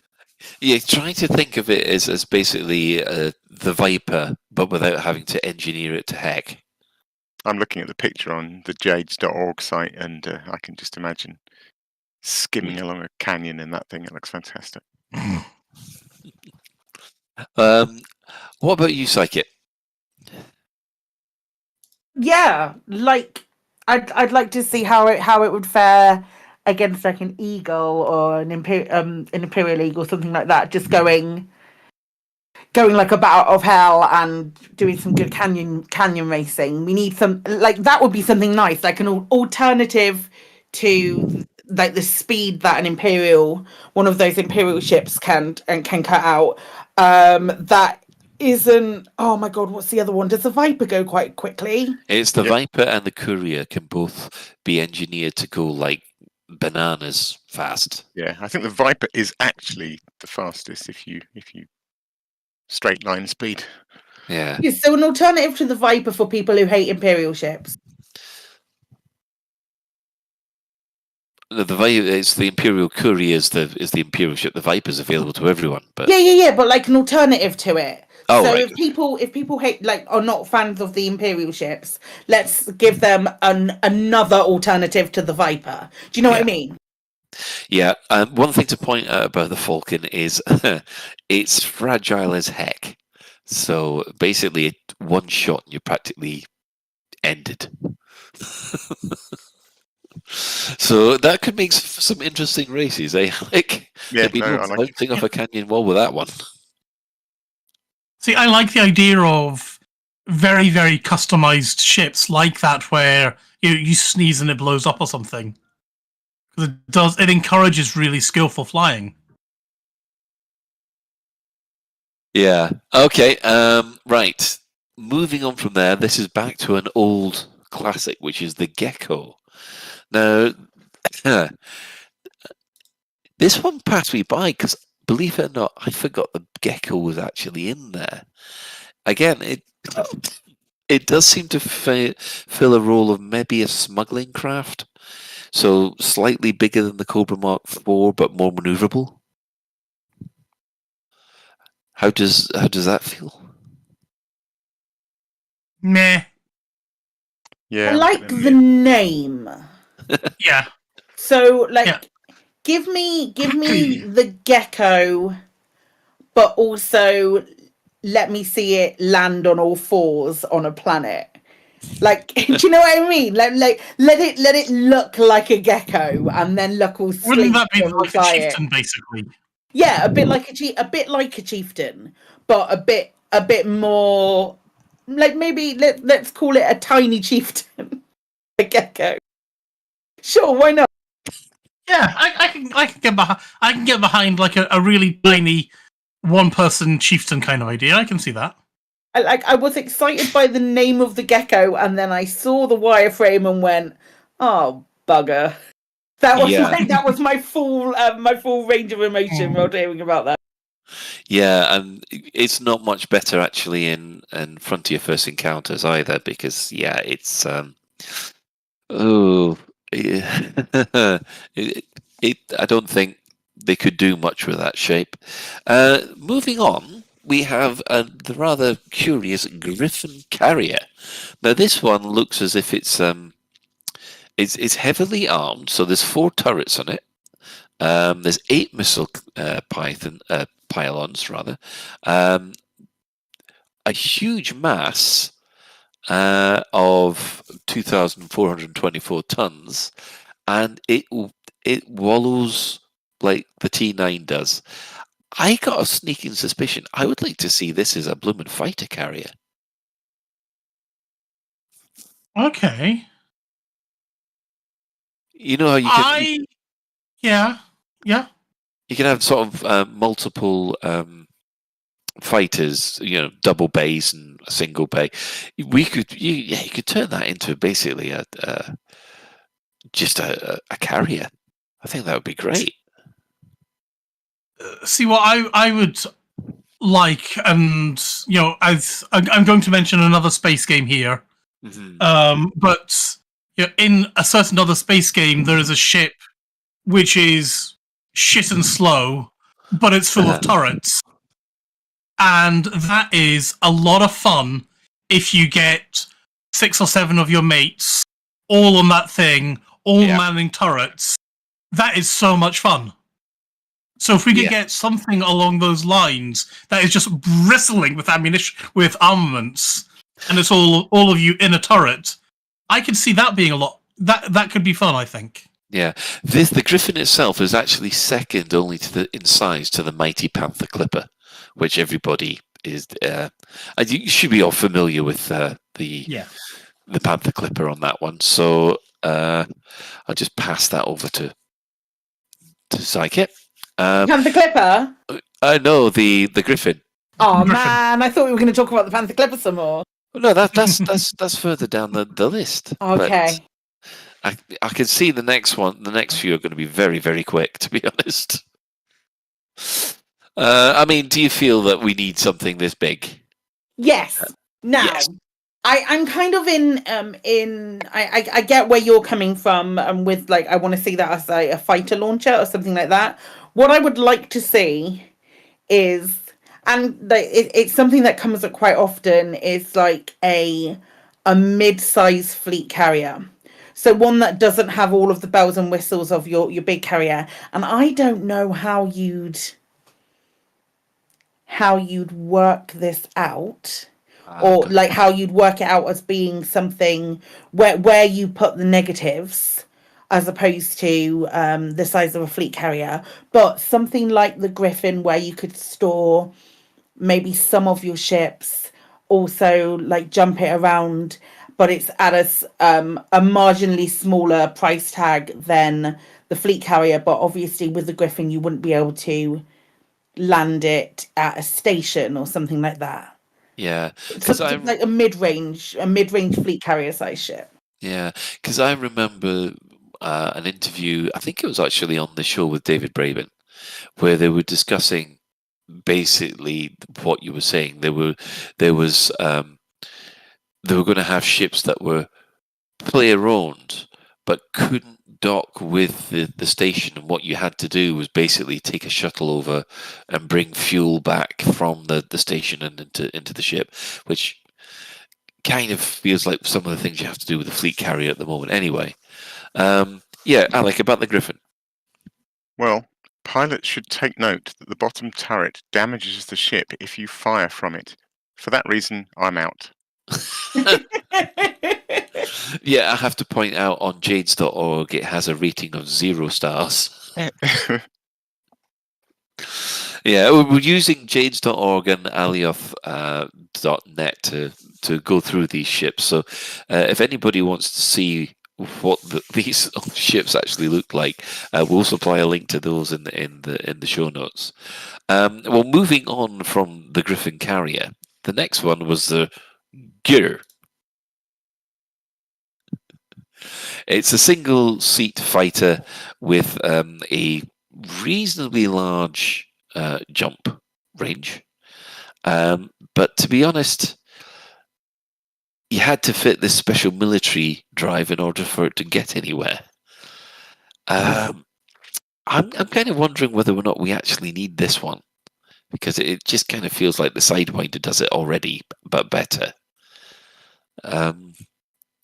It's supposed to be very, very maneuverable, but I don't know. It doesn't shout out, "I want one," to be honest. Yeah, I have to admit, I'm not feeling it. No. Same. Yeah, Alec. Nah, I mean, I'm all for a variety, but nothing particularly screams to me about that one. Nah. Not even its name. Nah. Yeah, at least the Gecko had a name going for it. Now, this one's actually quite interesting. The next one is the Harrier. Now, nothing to do with the Harrier jump jet, but it's reasonably. It's about the size of a Cobra, slightly bigger. Needed a crew of 2, reasonably well armed, but low on hyperspace range. To tell you the truth, it kind of looks like a Cobra Mark. The kind of stats to it kind of reminds me of the Cobra Mark 4. I mean, I suppose for people who don't have access to the Cobra Mark 4, it might be an option. I do like the look of it, though. It does have a kind of Battlestar Galactica Viper look to it. Yeah, I think it looks interesting. It's got a little bit of a courier look to it in some ways. That sort of slightly pointy front and the wings, and don't know. Yeah. Yeah. Ben, what do you think? Yeah, I mean, I like the look of it, but I'm not feeling a need for it. Yeah.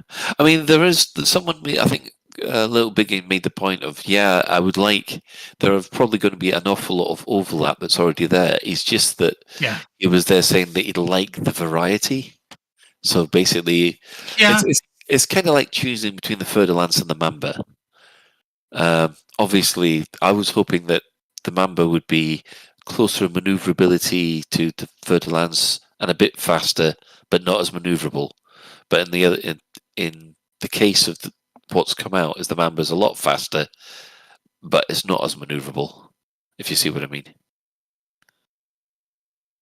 So basically, from a PvP, you know what I mean. The other thing that we've got to remember is engineering went off and changed the way how half of these ships could fly and were supposed to fly anyway. Yeah. Alec. Well, okay, it was a sort of a never mind. I was just going to comment. Ben was saying he didn't see the need for it, and I was thinking again about what I said at the beginning about just have loads of ships. And it occurred to me, people pay good real-world money to put skins on their Python or their crate to try and make it stand out so that when they fly in through the mail slot of Shinrata, everyone goes, ooh, look at that fantastic ship. And I was just thinking, rock up in one of these oddball things and everyone's going to notice you. Well, there's an interesting thing, because here's a point. If you could actually create one of these ships which is close to, say, let's say we were looking through, it was the, I don't know, the Boa. Say that the Boa actually had exactly the same kind of performance and slots as an Anaconda. You could pay ARCs and just basically say, right, this is an exclusive ship for you. You don't get any advantages from it. You just fly around in the new model. Yeah. And you've got the Cobra. Would that be something that people would be interested in? Because it wouldn't be pay to win. It's kind of like paying for that extra or equivalent. Interesting. I don't know that I see would. where you're coming from, Colin, but I don't think I like it. If I'm getting a new ship, I want a new ship. Yeah. Well, you still get a new ship. You'd say, right, okay, I pay my ARCs, it gives me access to the Boa, and the Boa is exactly the same spec as the Anaconda. Yeah, but it's not. It's an Anaconda wearing a Boa skin. It's just that I was thinking that there's an awful lot of these ships that are similar in spec, so that they could be possible if they were almost exactly the same spec. They could be used. You could actually buy them with ARCs. If they were looking for the, it's not, I mean, like I said, it's not pay to win, but it could be a revenue stream that could keep the game going in the future. It's pay to brag. It's pay. Yeah, there you go. Pay to brag. And I don't like it. Isn't everything pay to brag, Si? Well, yeah. At the end of the day, I still don't like it. It's like I've said it before, and I'll say it again. It gives me the ick. And yeah, if there's going to be a ship in game, I don't even know necessarily it needs to fulfill an entirely different role that any of the other ships do. But I don't want to be like, oh, I'm going to pay ARCs and get why would you want an Anaconda in the first place? But an Anaconda in a different like an anaconda wearing a boa suit, I'm not that bothered about. Fair enough. Well, moving on to the next one, we have the Hawk Air Fighter. This one is supposed to be even just has the same performance as, say, a Sidewinder, until it gets an atmosphere, and then it suddenly becomes a lot more maneuverable, obviously due to the wings. I think it's got I don't know, maybe if we get in sort of atmospheres with thicker planets with thicker atmospheres, that kind of thing could come into play. But for me, I'll just stick with the Sidewinder. If assuming the flight model actually has this into account, I can definitely see a massive benefit to having a in-atmosphere fighter that is able to go to space rather than a flying brick that is able to fly in an atmosphere. Oh, good point. Good point. Okay, Alec, what do you think? I mean, it does look quite nice. It actually it looks I like very it. much like the F-22, doesn't it? Yeah, I really like it, and it's fast, handles like a dream. These words speak to me. It's good. Psychic? Yeah. I like the idea of being able to have this ship that would go into a thicker atmosphere. It's maybe not a ship that would benefit from being in Elite right now, but potentially, fingers crossed, in the future, if we have something along the lines where the atmosphere is a little bit more atmospheric than tenuous, then it might be as Orange Phoenix says, it's probably a good hooning ship in thicker atmosphere planets as and when they appear. And I think that's quite an interesting thing to think about. Like, at the moment, we don't really, with everything that's been added into the game at the moment, there isn't really, as much as it's been 4 years and we desperately would really love another ship, there isn't a huge necessity for them right now.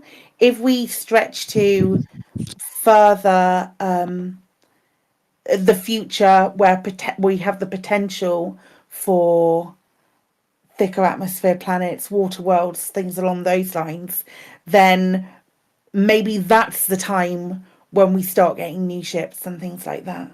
Yeah. That does. I mean, I must admit, I do like the idea that if we have new planets or new planets come along, that there are certain ships which basically will act better in those environments than the standard ones, which I think's quite nice. One thing that we did miss was the Harris fighter. Now, I had a quick look at this, and it reminds me of the Star Fury from Babylon 5, to be honest. And it does claim to be probably the equivalent of a vulture. So, do you really want an X-wing shaped fighter? That's basically short ranged but reasonably maneuverable. You had me at X-wing shaped. You had me at Star Fury. So I think we've got, surprisingly, the two that I didn't think people would be interested in are two that they are, which is the Hawk fighter and the Harris fighter. So it is the equivalent of a vulture, but I think a little bit more heavily armed and a bit more maneuverable. But and of course, fair enough. The good old X-wing shape was always helpful. Yeah, I mean that's always popular, isn't it? Yeah, don't know why. The next one, interplanetary shuttle. Anyone? Yes, and I will say yes for a very good reason. Go on then. Because right. Again, this is requiring much more rework of the game. Oh, okay. The entire point of the interplanetary shuttle was I'm a ship that doesn't have a frame. Well, in Elite terms, it's I'm a ship without a frameshift drive. Its job is to go into orbit and then back down again. Yeah. Yep. Yep. So, if we could get ships that are bigger than Docmax, right, you would then use ships like the Interplanetary Shuttle to take their contents in and out of stations. That would be a great use for them. Another thing that I think would be a brilliant use for them, and I would love this times a million, it would be the perfect ship for people who have committed crimes in to be given to do their thing. You know, they have to go and clean things up or whatever they have to do, but they ain't got a frameshift drive, so they're not going anywhere. So what you're saying is basically the orange Sidewinder, but without a hyperdrive. Yeah. Well, no, give it a bigger cargo bay as well. Yeah. 'Cause, you know, it's meant to be a proper shuttle, and you know, if you're going to be emptying a Panther Clipper, you want to be able to, you know, not take 50 runs to do so. Yeah, I understand. I understand that one. That seems quite good. What about you, Alec? What's the idea of the Interplanetary Shuttle? It's interesting, isn't it? This one really stands out from all the others as like a ship that needs a role. And I was just trying to think, like Ben was saying, what that could be. How about, like, suppose we get in some distant future the next round of planet types. So suppose we get like thick atmospheres, or maybe super high G. I don't know, planets that we can't land our existing ships on. And there'd have to be a really exciting reason to go down there, like some minerals that are super valuable minerals that you can mine in the SRV that you can only get from these planets. And then the only way to get down there would be to land at a nearest space station, charter one of these things, and sort of get it to fly you, maybe, or fly it down to the surface. Really like that. I like the idea of having to stop at a space station, change ships, and then take this shuttle down to some super, surface where you can get super high value materials. Mm-hmm. Yeah. So, Psychit, does the idea of a interplanetary shuttle appeal? It's a laugh, isn't it? I don't hate it. I like, again, like as you've all said, there's definitely a future potential need. Mm-hmm. And that's quite cool. That's quite cool, knowing that these ships might be something that Frontier, looking at the future of Elite Dangerous, have in their back pocket.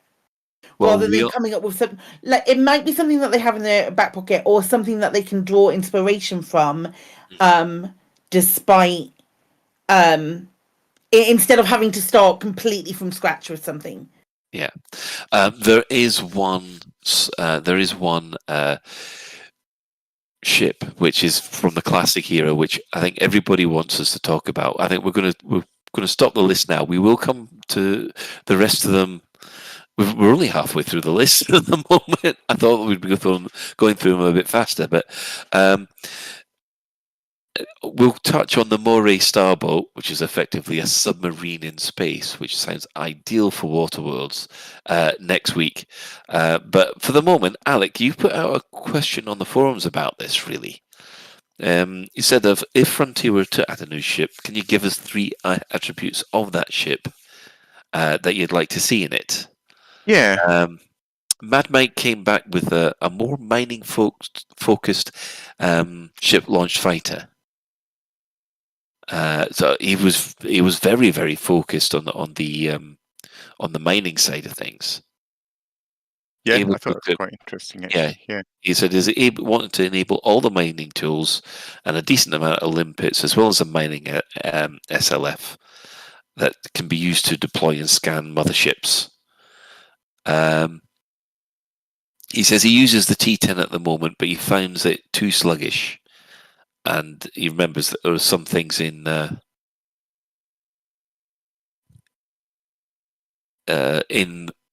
Frontier vs. Encounters that did that. What about Simon's suggestion?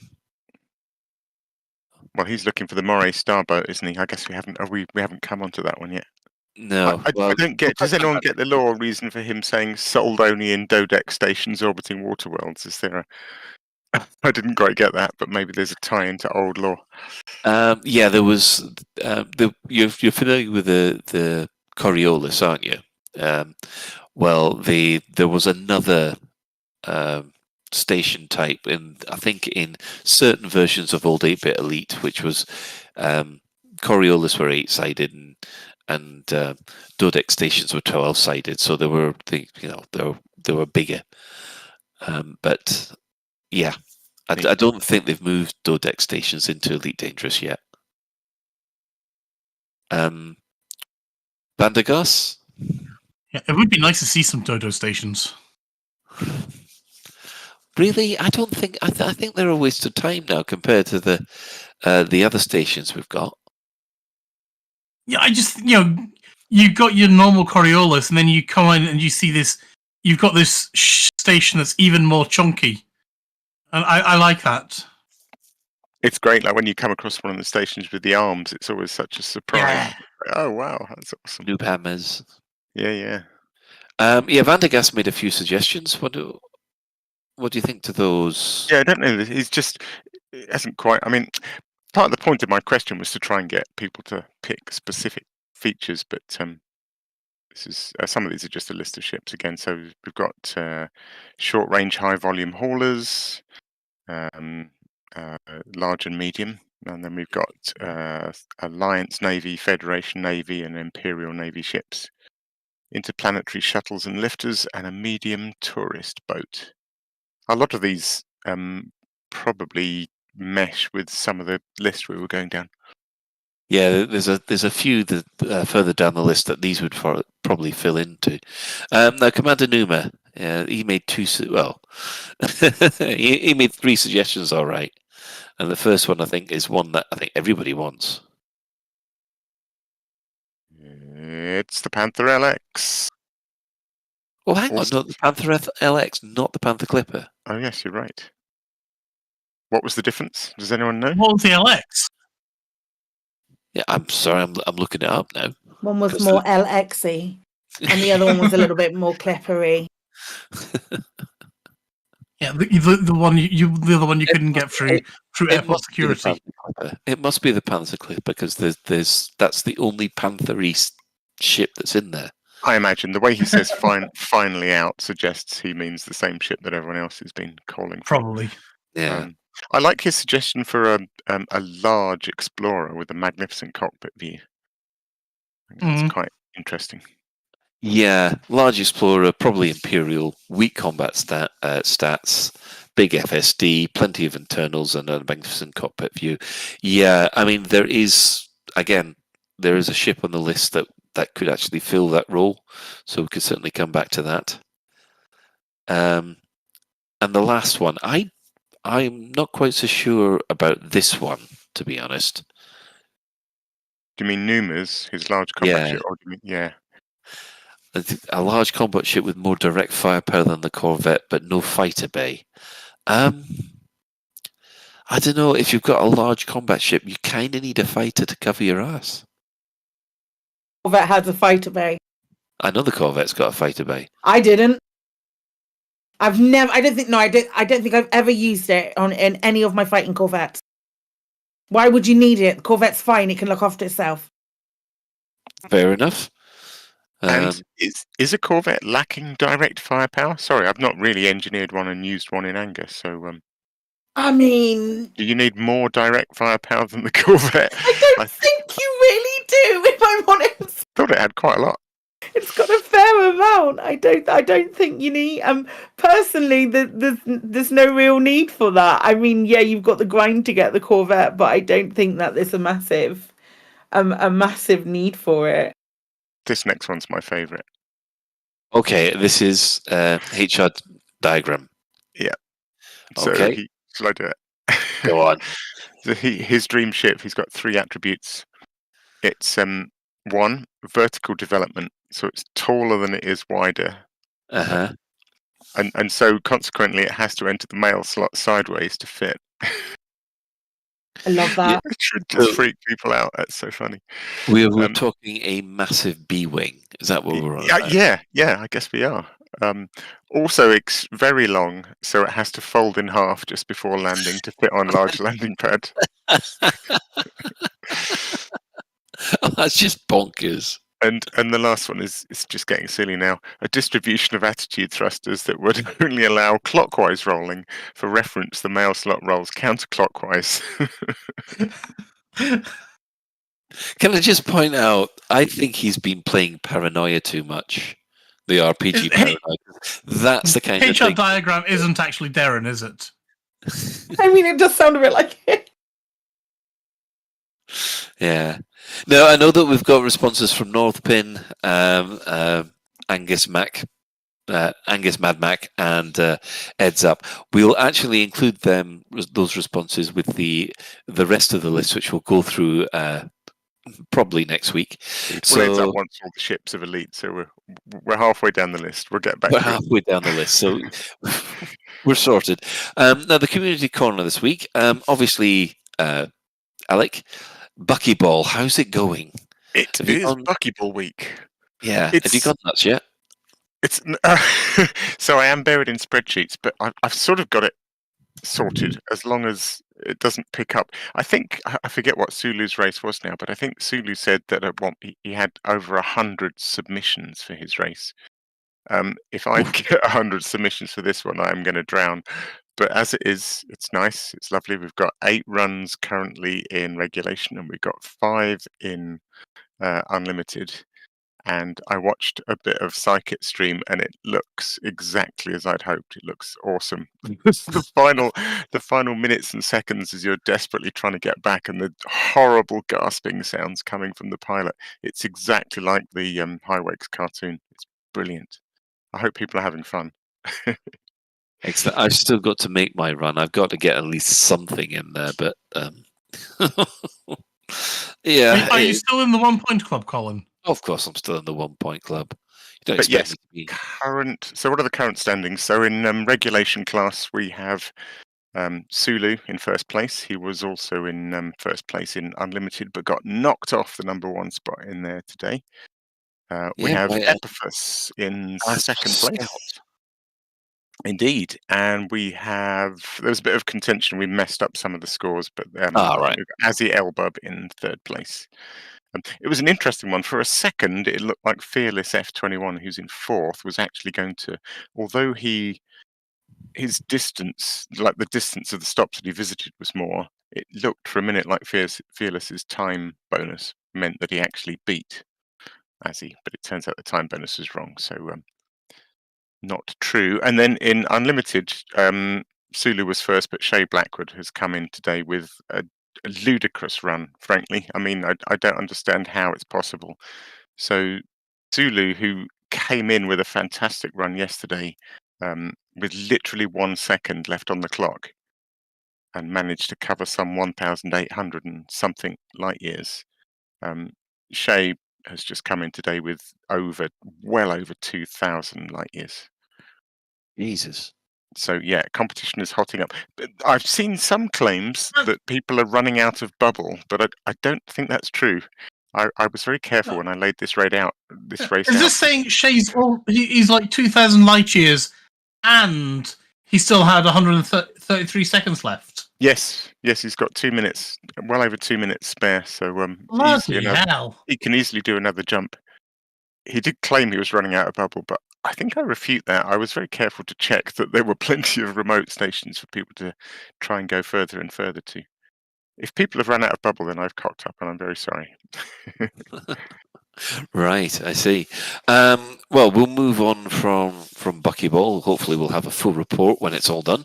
Now, Edison has been updated to version 5.2. Again, Alec, do you want to quickly touch on Edison? Andu, has anyone here actually used it? I'm aware of it, but I actually use a different tool. Oh, right. I've used Edison, but I haven't used Edison 5.2. Okay. I mean, some people may be unaware that these kind of things are even possible, but Edison and a tool I use called SRV Tracker, one of the things they do is they let you basically set waypoints on planet surfaces, so you can drive your SRV to a point. Certainly, the way SRV Tracker works, you can land or drive your SRV to a point on a planet, and then hit a button in this third-party app. Say, I want this to be a waypoint, and subsequently, if you target one of your waypoints, both of these apps do little overlays on your HUD. Which basically give you an arrow that literally points to your waypoint and give you things like distances. And so, for example, I've used it to do things like exobiology. So when you're sort of you've got your first scan for one plant, and then you're driving along and you see loads of other plants, but you can't scan them because you're committed to that first one.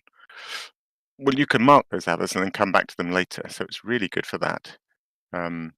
It's great for racing, of course, because you can lay out your own virtual tracks. It has all sorts of great uses.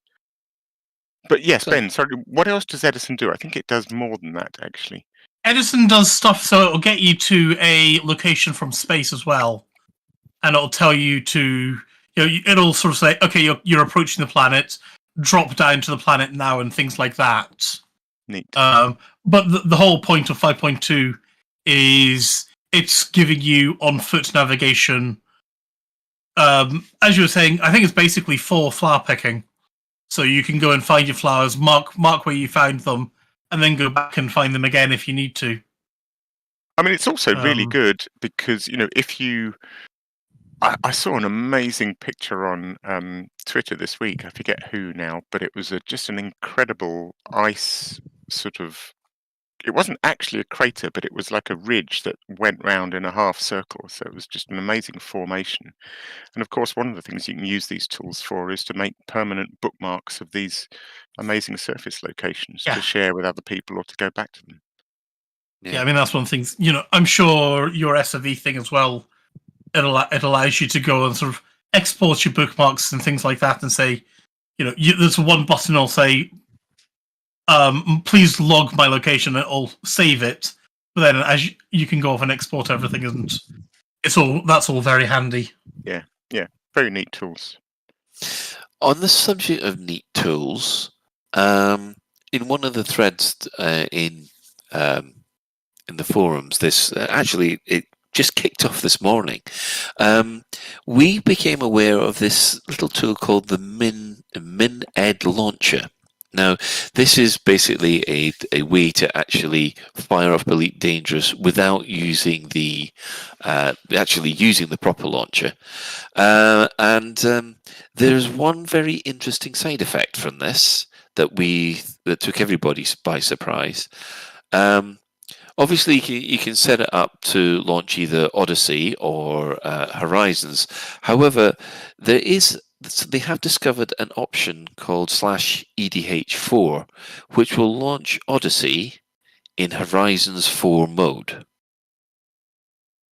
So that can I just add some caveats to that? Certainly. We have not confirmed this. True. So we are reading into things that we think, but we don't know that. So as we've not been able.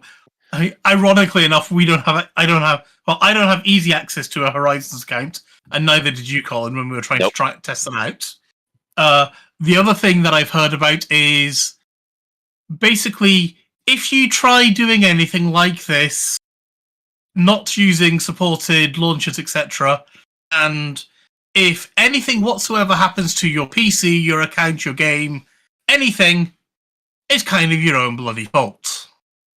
Yeah, it's use at your own risk, isn't it? Yeah, very much use at your own discretion. But one thing which I really like it actually. I know I've just said use at your own discretion, but one of the things that I really find it very handy for is I've now got a very quick and easy way to go straight into VR from my Quest. So instead of having to go through instead of faffing around with everything, I just I've got an double clickable executable that I've shoved into my start menu, and it just goes straight into VR mode for me. It's very lightweight, so it's using less resources, which is always a benefit. And I think it even quits the launcher as well. so I'm not entirely sure when it quits the launcher. Yeah. And I know I just said be careful, but I was doing that earlier and it worked a dream. Alec. Yeah, possibly just a stupid question, but these options like slash EDH4 and are these are different from, you can run the Frontier launcher with some options. So for example, one of the things I found ages ago was that when I run my Elite desktop shortcut, I've got just a native Frontier install. I don't know if it still does, but it used to fire up my Oculus software even though I wasn't planning on running it in VR mode. Mine does as well. Yeah, a bit of a pain. And I discovered that you can just change the shortcut properties to stick /no VR on the end. Yes. Yeah. Are these different from that? What else is Mini Launcher doing? So you can it'll pass arguments onto the Elite Dangerous executable, same as what we've got. Yeah, but is it doing its own things as well on top of that? I'm not entirely sure. Okay. I know it does say on their website. It says they've got things that aren't in the ED launcher. One of the things that I know there's a really handy little benefit is I can log on, say, as my alt and my main, and then they could now both be double clickable executables rather than having to log out and log in, for example. So, right, the launcher has got EDO as an argument, EDH4 as an argument. You've got your profile, which I just mentioned, and then you can say, "Please restart the game after it's been closed." If your client crashes, it'll go off and retry it for you, for example. Oh, I see. Neat. But then the arguments that are automatically in the Elite Dangerous executable are auto quit, auto run, Elite Dangerous, which I think that goes into Elite Dangerous Odyssey if you've got Odyssey. I think. I'm not entirely sure about that. EDH, which is Horizons. EDA, which I never knew about, that goes into Arena. And then /VR, which I did know about. And I believe there's also a no VR one as well. Yeah, there is. That's the one I use, yeah. Yeah. The upshot of this is that, according to people in the forums, that if you use the EDH4 option, it launches Odyssey in Horizons 4 mode, which means that you can actually play with other Horizons players. Which is huge news, if true. If true. We have not confirmed this. Please do not cite us and say, well, they said on Lave Radio you can play Elite Dangerous Odyssey with Elite Dangerous Horizons.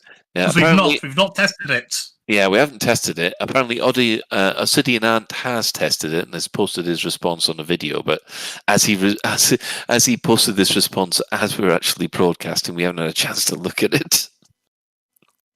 And I did ask a couple of people on the forums who would sort of casually talking about. I asked very specific questions about, does this mean that I can launch Odyssey in instance with Horizons 4? And I got a couple of definite yeses. So, I mean, yeah. So I guess watch this space with what happens with this, and see what the response is. I mean, it would be nice to be able to play with Horizons 4 players with some of the aspects of the upcoming content. I mean, it'd be, but we'll just have to wait and see what happens. Right. I think we'll quickly move on to the mostly Clueless section. Now, surprisingly enough, I think, Ben, you should take this one. Oh, okay, thanks. So I'll scroll down past all that. Nephilius. Yes. Okay, yes. So Nephilius was giving us some information about we all know the FFS scanner and things like that.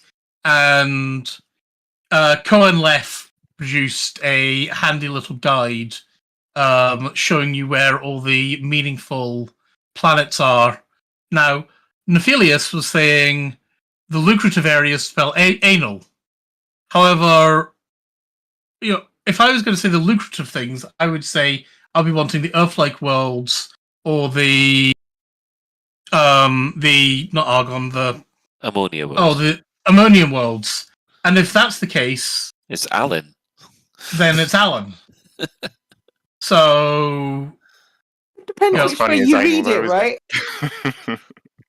Yeah. So Well, basically, either way is anagram of anal, which is what? Yeah. Apparently, what you all want to see.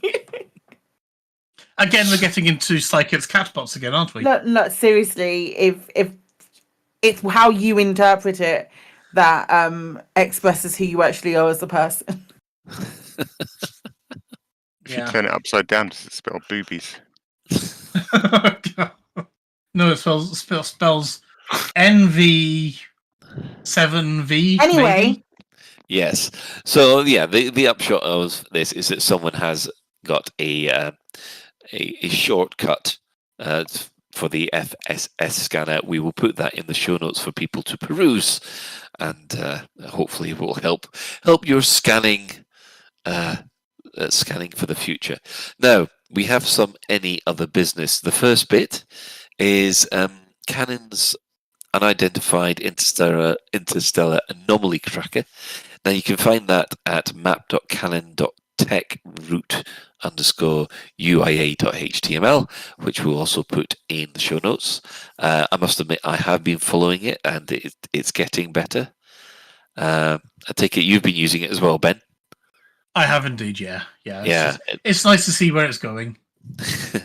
It just feels like we're watching bullets in slow motion head towards a target. Yeah. Well, yeah. I'd say not so much slow motion, just very large distances. In Epic Games, they've actually got 2 free games this week, which is Gloomhaven and Ark Survival Evolved. Yeah, they are. I've heard a lot of very good things about Ark. My kids love Ark as well. Yeah, so I might give that a go. But then, isn't Ark 2 due soon? Probably why it's free. It's been free about 5 times already, to be honest. And finally, some real space news. We've managed to hit something in space. Well, rather, NASA have. Yeah, humanity has managed to destroy a spaceship deliberately. It was amazing. Did you watch it? I watched it. I was watching it live last night. I was like, "Oh, it's so good." The pictures as it got closer and closer, the images. I lost my mind, and then instead of it just being like a black screen or static, it went red, and I was like, "That's such a beautiful, beautiful." It's not just red. It's like you can see the scan line as it's like, "I'm broadcasting this. I'm sending it. Oh shit." Yeah, it was just so good. It was so good and so interesting and fascinating to watch. And now lots of science is going to happen, and it's exciting. It's the first time that humanity has interacted with a celestial object in the intention of redirecting its path, and it's incredible and fascinating and wonderful, and space is so great. And Asteroid Defense 101. Yeah. I mean, I did see. When I was watching it last night, I was getting very much Expanse vibes, just thinking, I just hope this thing's not being sort of hit by any protomolecule or something like that. Funny, I was thinking exactly the same. Yeah, and then I did see. I think I saw somebody on NASA tweeting out, NASA 1, Asteroid 0, and then I just wanted the actor who plays Marco Inaros to be, we can fix that. Because I know he does a lot of troll tweets as his character. Yeah. Right, moving on from real life space impacts, we'll quickly do the shout-outs. Now, Ben, you've got someone to say hello to? Yep, I've actually got a couple of people to say hello to. So, first of all, I bumped into Commander Electroace on Saturday while I was busy doing the CG. And that was nice. It's like, hello, it's somebody we just wind up... as you do when you're doing bulk trading things, you keep bumping into each other. So we just kept sort of like, kept saying hello and things like that. And it was like, yeah, could you give me, could I get a shout out? And can I get a shout out to everyone who still hangs out in the Distant Worlds 2 private group as well, as a bit of a safe space. So I was like, yes, of course I can do that. And I also want to say hello to Cyber Hunter, who I feel like I've been kind of ignoring him today while I've been running around my ship and doing things. But I have waved at him and things like that and said hello. But and then apparently somebody else was here as well, but I didn't even. It's when I was away doing I was away looking at Scorpions. So it was Andy Sharp, that's who it was. I missed him apparently completely. Right. Well, okay. So I think it's time to basically wind up for tonight. So we'll give our usual. Is it time to wind Colin up for tonight? It's what? Is it time to wind Colin up for tonight? Really isn't, Ben. Oh, it isn't. Okay. Yeah, just you will have your moment. Oh, Alec, what is it? All I was going to say is people need to try this immediately. Go to Google and search for DART mission NASA. It's awesome. Awesome. Carry on. Okay, thanks for that. There's your any other business. So, right, our sister station, Hutton Orbital Radio, it broadcasts on a Thursday at 8:30. Tune in at Twitch TV, Hutton Orbital Truckers, or go straight to radio.forthemug.com if you just want the audio. The discerning commander who likes a bit of CQC action, you can check out the CQC Discord at discord.me/Elite Dangerous CQC. We'll also give some shout outs to other Elite Dangerous podcasts, which are Flight Assist, The Guard Frequency, and of course Loose Screws. Hello there over there in the States. So following on this, we have the latest Galnet News Digest as provided by Commander Witherspoon and Commander Beetlejude. And we'll say special thanks to everyone who's chipped in on the Twitch chat and obviously the in-game commanders that Ben has bumped into. So special thanks, of course, go to Commander Tokoso, Jay Entrax, and Alan Stroud, who have created music for this show. But that's it for another episode of Lave Radio. If you'd like to get in touch with the show, you can email info@laveradio.com.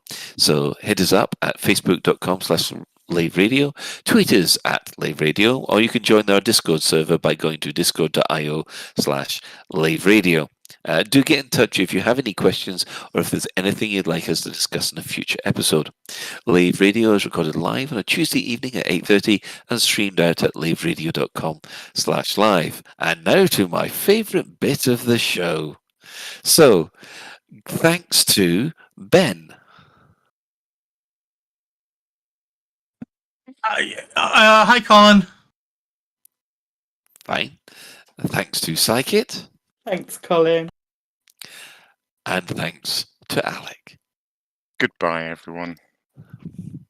And of course, special thanks goes to today's tech specialist, Commander Ventura. Thank you, Zach. So until next time, Commanders, fly safe. And if you can't do that, fly dangerous.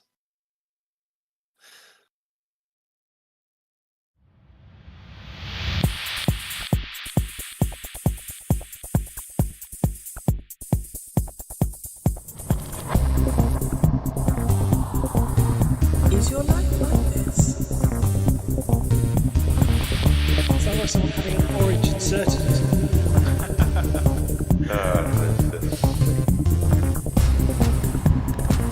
Need a safe word. Space can be loaded.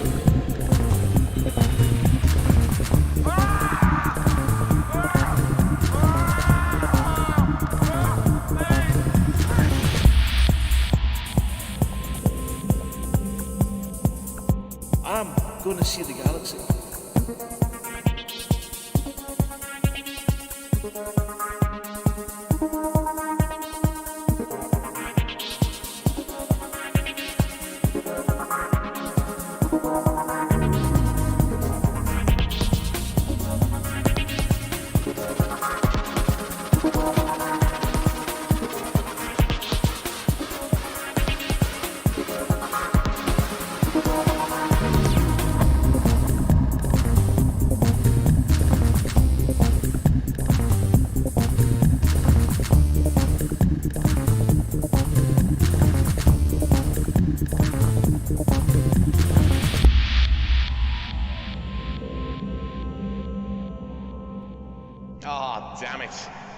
No worries, guys. Hold the fort for 2 seconds. I'll be right back.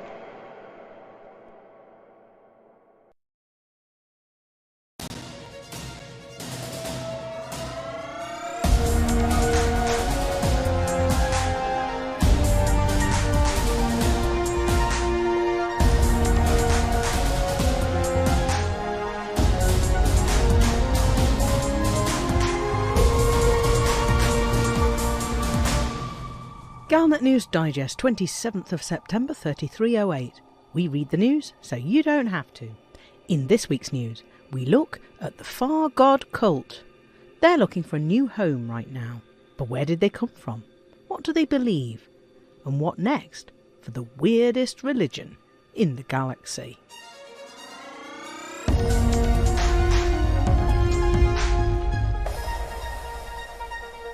In 3304, with the discovery that the Thargoids had returned still fresh, and with the discovery of the ancient Guardian civilization causing puzzlement, several new religious orders sprang up.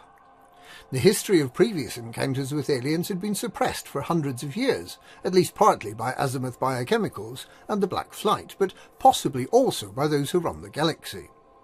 So when humanity learned conclusively that we were not alone, it was perhaps natural that beside the more typical reactions of wonder and fear, stuffed down the edges of the Sigma curve, we'd find a small number of people who decided that the aliens were deities and who chose to worship them. Quite a few of the cults, such as Homo Terminus, the Order of Extinction, and, perhaps surprisingly given its later political activities, Nova Imperium, anticipated the imminent destruction of the galaxy with hope. For them, the apocalypse was a treat to look forward to.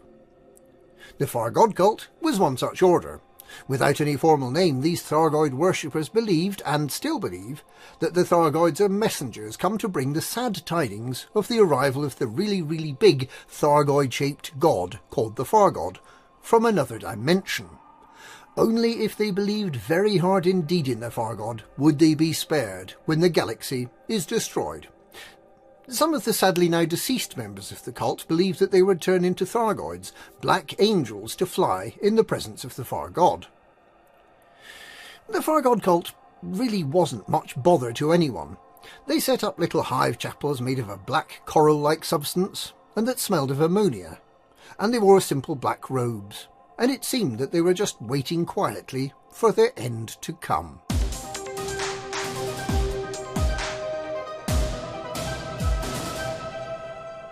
With some of these new rival religious sects worshipping the Guardians, there were inevitable tensions.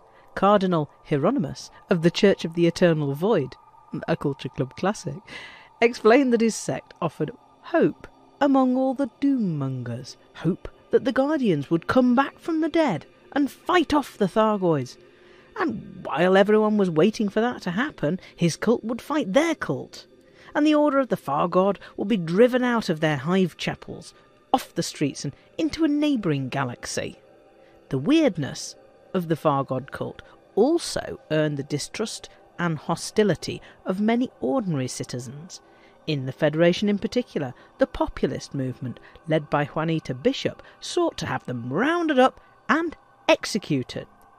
And it didn't help that people were going missing.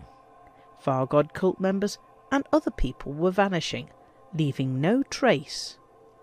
The sense of paranoia against the unresisting Far God cult members grew to almost fever pitch. Government ceased enforcing the freedom of religious expression that had previously been so important. There were riots, and Far God cultists were beaten up. And then, in December 3304, barely 6 months after the unrest about the Far God cult had started, the anthropologist Gethin Okonkwo, working with the exotheologian Dr. Alfred Ulyanov, published an exposé. Okonkwo had lived with the Far God people, and he had found out where all those missing people had been going. The Far God cult had built 2 new settlements in Atane, the Prophet on Planet 4A and the Sanctum on Planet 4C. These settlements had vast cryogenic chambers under them, where the Far God believers planned to wait in an icy stasis until the far god came to dispense justice to the galaxy. In what they seem to have believed acts of kindness, the cult members had taken along a number of homeless people and a federal spy, all of whom were put into the cryogenic chambers. In a terrible irony, both sides were shortly after attacked by Thargoids, and most of those in the sleep chambers never woke up. Perhaps that's what they would have wanted. Federal agent Nathan Summers was never recovered, but those searching for him found 17-year-old runaway Kiona O'Connor alive and reunited her with her parents. In any case, the reason for the disappearance is understood, with the hate speech of the Church of the Eternal Void banned, and with Juanita Bishop's bid for Congress failing, the federal government eventually got a grip and returned to a position where the Far God cult was tolerated. It was, however, never an easy truce.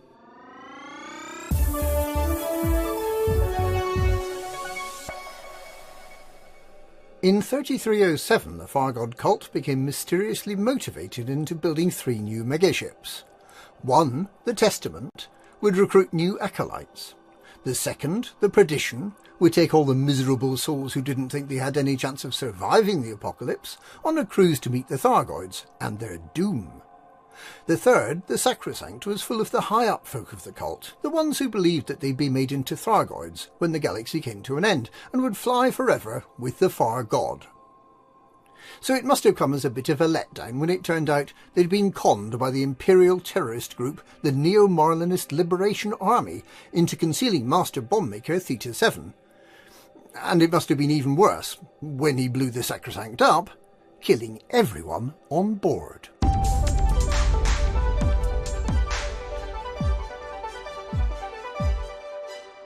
Following the events in HIP 22460, with Salvation failing to crush the Thargoids, and in fact exactly the opposite happening, the Far God cult didn't win any friends when they celebrated the Thargoids' glorious victory over humanity and prophesied that the Far God will soon become manifest, with the inevitable smiting and apocalyptic outcome.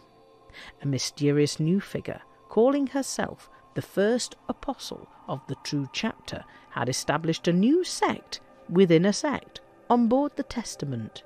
The gloomy fatalists of the Perdition still seem their normal gloomy selves, but the true chapter aboard the Testament have a bit more vim and vigour. Rather than turning the other cheek, the true chapter vowed to fight back against oppression. And rather than live in a federation where they will be oppressed, the first apostle has declared that she is searching for a new homeland for the cult. A place with enough space for all the new converts they're expecting. With tensions once again rising rapidly within the Federation, the Far God cult may have weeks or days to get their people to safety. The Order of the Far God has experienced the kindness of pilots before, when they appealed for Thargoid relics to worship, and when they appealed for help building their megaships.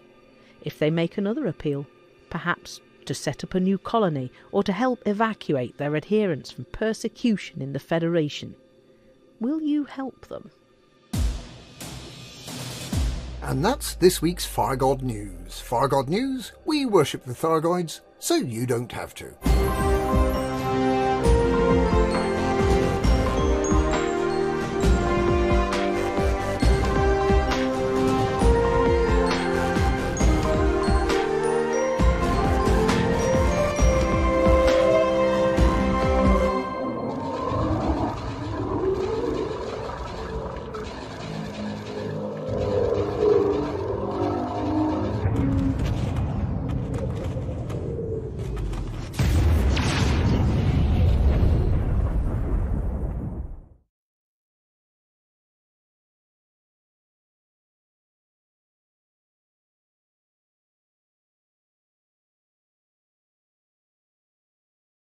We buy any ship. Bar none. We buy any ship. Bar none. Any model, any colour, any shape, any size. We buy any ship. Bar none. We here at We Buy Any Ship Bar None are ready to take your excess space travel vehicles off your hands. No more negotiating with dodgy space station vendors. We'll simply give you an estimated quote online.